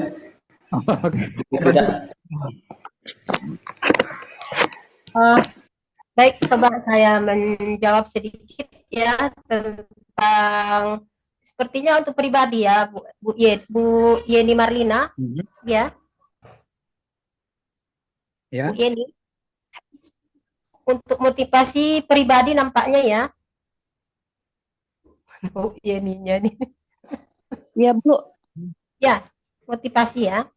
Nah, saya menangkap dari yang disampaikan oleh Bu Yeni tadi, kadang malas murojaah kan begitu? Iya. Nah, itu tadi. Nah, ya.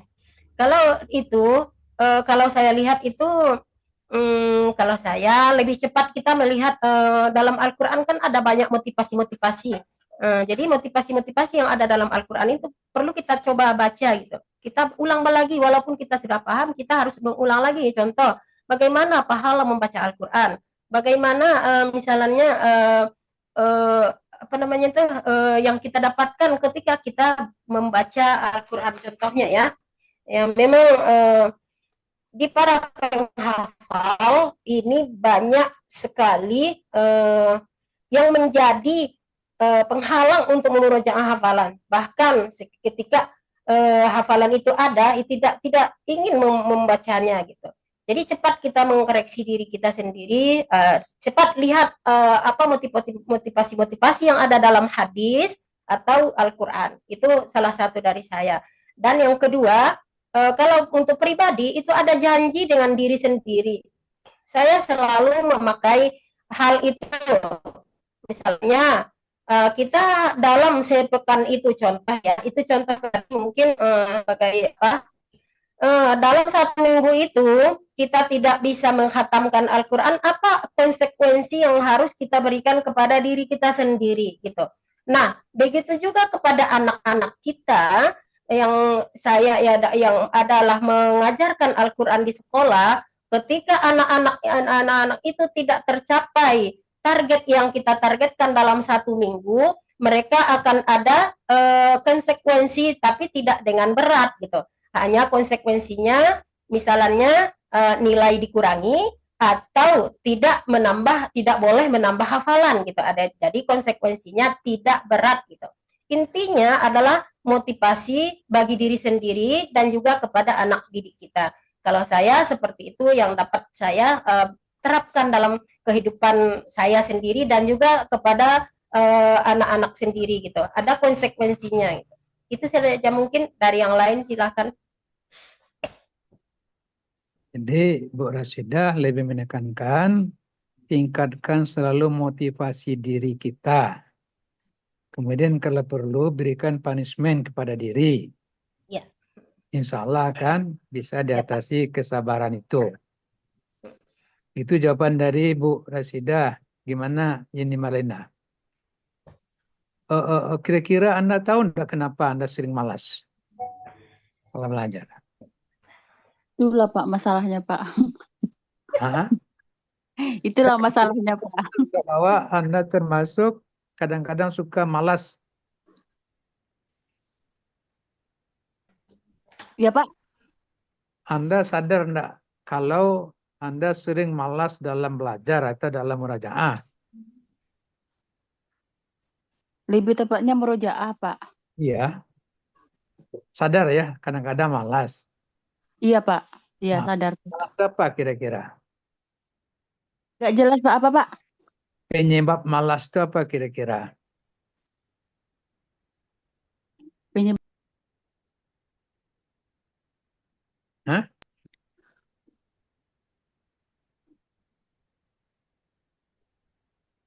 Deti bagaimana menjawabnya ini? Bagaimana sabar dalam menghadapi malas ketika murajaah atau belajar?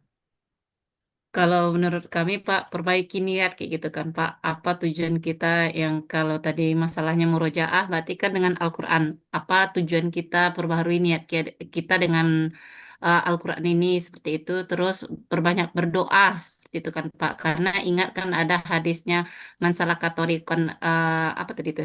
Mansalakatorikon faliasta Litalabil ilmi sahalallahu dari kanal jannah. Iya Pak. Jadi kan kita tuh menuntut ilmu loh dengan murojaah tadi. Jadi andaikan kata kita mati atau apa nanti kita udah ada surganya seperti itu yang saya pahami seperti itu Pak.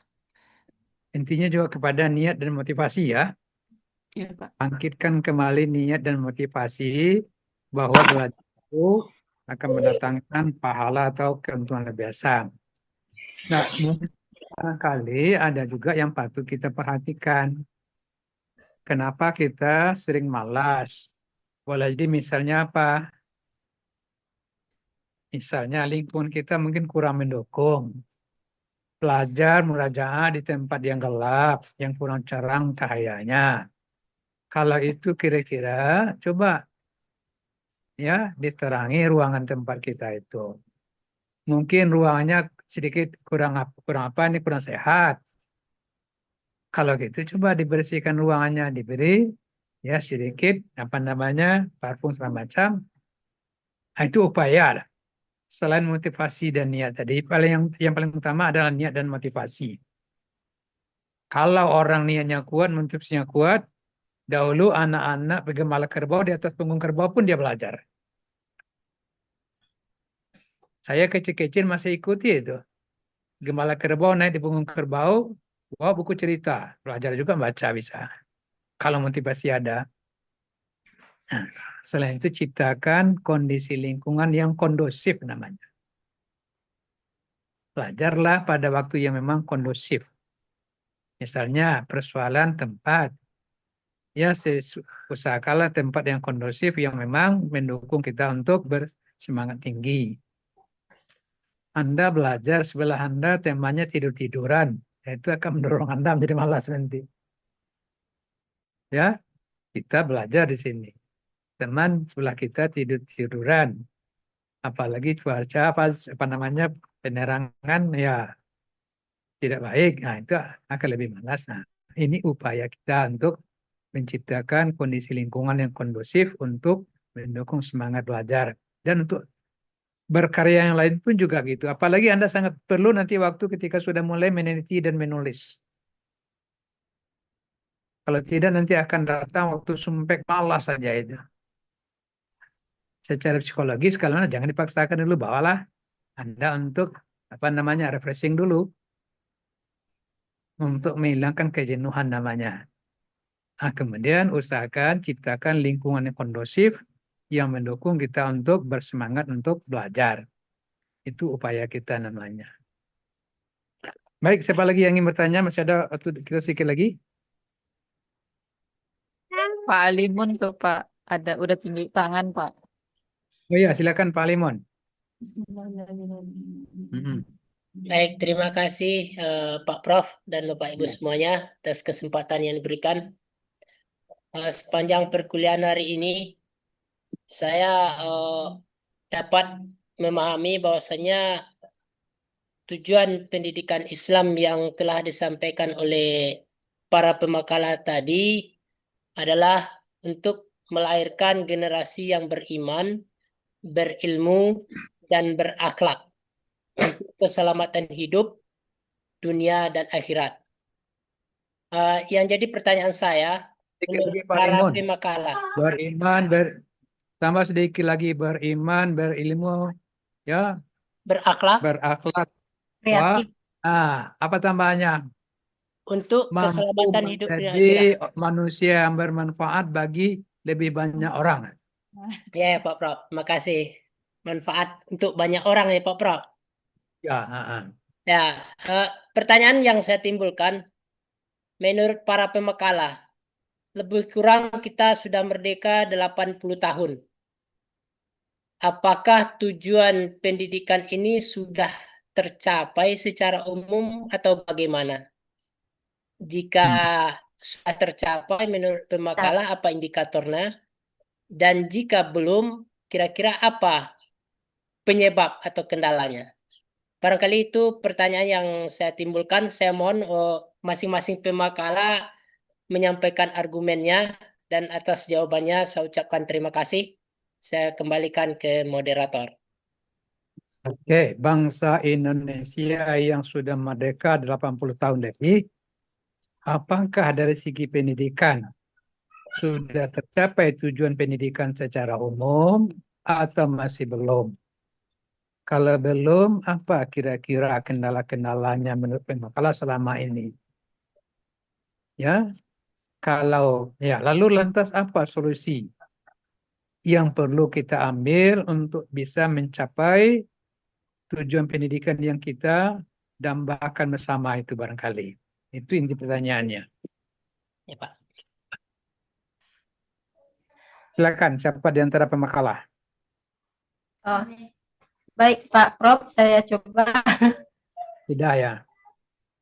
Kalau saya mendengarkan pertanyaan itu tidak bisa dijawab dengan hanya meraba-raba gitu. Itu perlu penelitian menurut saya. Karena kalau dijawab secara seperti ini saja diskusi, itu hasilnya itu juga tidak pas itu. Jadi menurut saya itu harus ada penelitian kalau menurut saya. Yang ditanyakan sejauh ya pengamatan Rashidah sendiri. Apakah pendidikan yang kita dambakan sebagai bangsa merdeka itu sudah tercapai atau belum. Kalau belum, apa kira-kira rintangan atau kendalanya selama ini? Saya tambahkan sedikit. Lalu apa solusinya yang harus kita pikirkan untuk bisa cepat mencapai tujuan itu? Nah, itu kira-kira. Pak, berarti boleh dijawab saja tanpa penelitian itu, Pak Prof. Itu sejauh yang Ibu Rasidah ya saksi atau Oh, gitu. Ya. sekarang itu kira-kira. Ya. Nah, baik ya, mungkin saya menjawabnya ini nekat aja nih menurut saya ya. Ya. Insya Allah kalau sebahagian itu tidak secara umum ya mungkin sebahagian itu pendidikan itu terutama yang saya alami itu alhamdulillah sudah mencapai tujuan dari pendidikan itu sendiri. Jadi tapi tidak secara umum. Nah, sejauh yang saya alami ya. Nah, contohnya pribadi saya sendiri kan juga bekas dari pendidikan masa lalu, orang guru-guru kita masa lalu kan begitu. Nah, juga dosen-dosen kita juga hasil dari pendidikan masa lalu. Nah, dari hasil itu kalau saya melihat itu berhasil pendidikan itu gitu. Nah, jangan kita lihat pula nanti dengan yang menjadi preman itu saya tidak bisa mengatakan itu karena saya tidak melihat. Nah, sejauh yang saya dapatkan dan sejauh yang saya rasakan dan juga melihat hasil-hasil pendidikan dari masa lalu itu sudah lebih banyak yang berhasil daripada yang gagal. Itu mungkin jawaban dari saya. Contohnya apa? Ya para dosen-dosen kita dan juga kita sendiri yang sudah alumni-alumni ini kan sudah berhasil semuanya memberikan pendidikan dan juga terdidik. Itu mungkin jawaban dari saya. Oke, dari Bu Rasidah sejauh pengamatan beliau sudah banyak kok Pak Alimun yang berhasil. Nah, banyak di antara dosen kita, banyak di antara pemimpin kita yang sudah berhasil, kata Bu Rasidah. Tidakkah kita ini juga adalah hasil dari proses pendidikan yang kita jalani selama ini? Baik, lalu bagaimana Deti melihatnya? Kalau kami memandangnya Pak Prof, kalau dari undang-undang tadi kan itu adanya membentuk iman dan takwa, akhlak mulia dan segala macamnya itu mungkin secara keseluruhan itu belum tercapai untuk pribadi-pribadinya seperti itu Pak Prof. Karena kan Berarti jangan terlalu luas menjawab yang ditanyakan Pak Alimun tadi, bukan pula keseluruhan, pada umumnya yang ditanyakan. pada umumnya. Apakah pada umumnya ya? Pada umumnya itu kan mungkin belum tercapai untuk pribadi masing-masingnya Pak Prof. Kalau secara apanya sudah tercapai seperti itu. Karena kan dengan tujuan tadi itu meningkatkan iman dan takwa, berakhlak mulia. Cuman kan pada saat ini akhlak anak-anak itu ada yang membuli di sekolah, itu yang menjadi permasalahannya. Makanya itu kadang untuk meningkatkan moral anak tadi itu susahnya meningkatkan perilaku jujurnya, disiplinnya, seperti itu Pak Prof. Mungkin bagi kami seperti itu Pak Prof. Bagaimana menanggapi? Silakan Pak Rocky. Baik, mencoba menyambung apa yang kita bahas tadi Pak. Jadi tadi kan pertanyaannya apakah mereka sudah 80 tahun, apakah sudah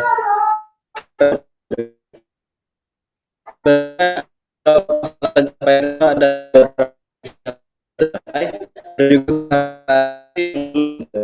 kalau dari segi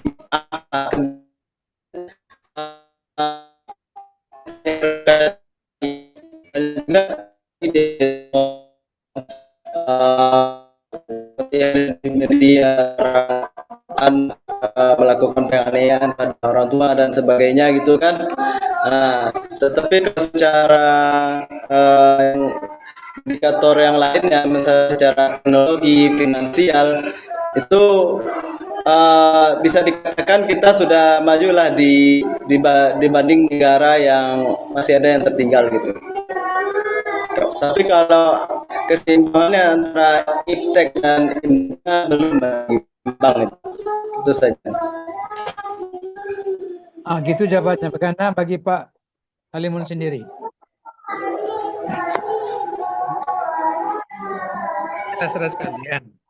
Dikembalikan ya Pak Prof. Ya, ada beberapa sesi boleh jadi kita hasil paling tidak dari segi kesejahteraan dan kemakmuran kehidupan duniawi.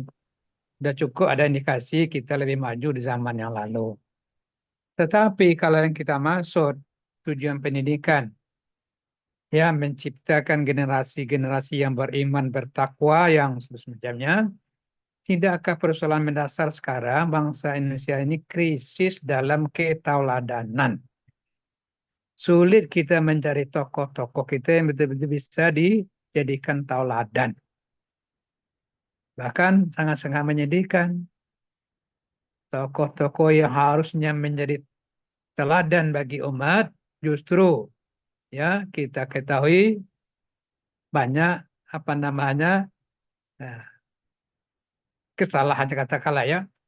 Siapa yang bayangkan Menteri Agama sampai korupsi? Bagaimana itu? Apa yang kita komentari kira-kira? Dan tidak sedikit di antara pejabat kita yang bergelimang dengan korupsi. Bagaimana itu kira-kira? Hampir segala aspek ya terdapat korupsi. Nah, ini kan contoh nyata. Secara umum sangat jauh dari tujuan.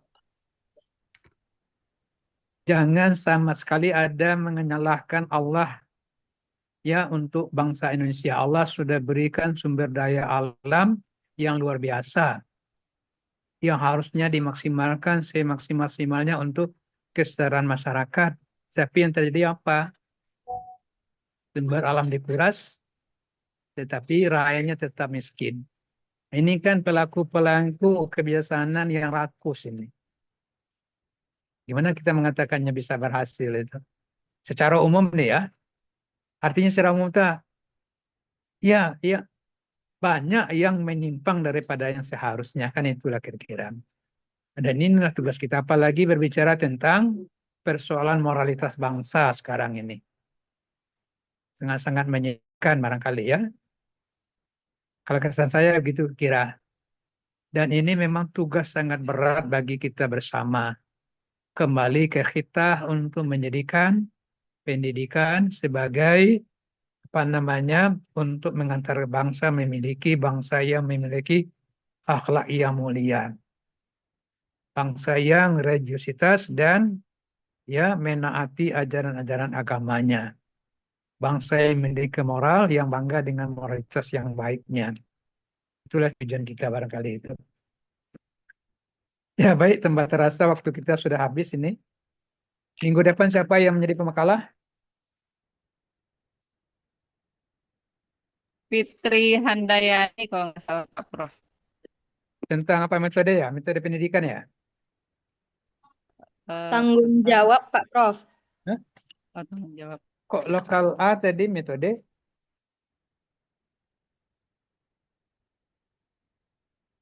Metode apa tanggung jawab? Kelompok 4 tanggung jawab Pak Prof. Tanggung jawab ya? Iya Pak Prof. Berapa orang makalahnya? Fitri sama siapa? Kalau nggak salah 3 Pak Prof. 3 Pak. Iya Pak Prof. Fitra Friza dan Jamaluddin satu lagi Pak Prof. Oke ya. Jadi untuk lokal kita minggu depan topiknya tanggung jawab pendidikan. Ya. Baik. Waktu kita sudah cukup dan mari kita tutup dengan membacakan hamdalah. Alhamdulillah. Dan akhiri dengan Assalamualaikum warahmatullahi wabarakatuh. Waalaikumsalam warahmatullahi wabarakatuh. Terima kasih banyak Pak Prof. Sudah difoto Bu Sipah? Ya sama-sama. Sudah difoto? Silakan diambil ya screenshot. Ya diambil foto dulu Pak Prof. Ya silakan. Jangan lupa nanti ya kalau foto ini perlu untuk bukti kuliah kita ini ya. Ya, baik Pak Prof. Ya, silakan saya kepada adminnya ini. Baik. Ya, assalamualaikum warahmatullahi wabarakatuh. Waalaikumsalam.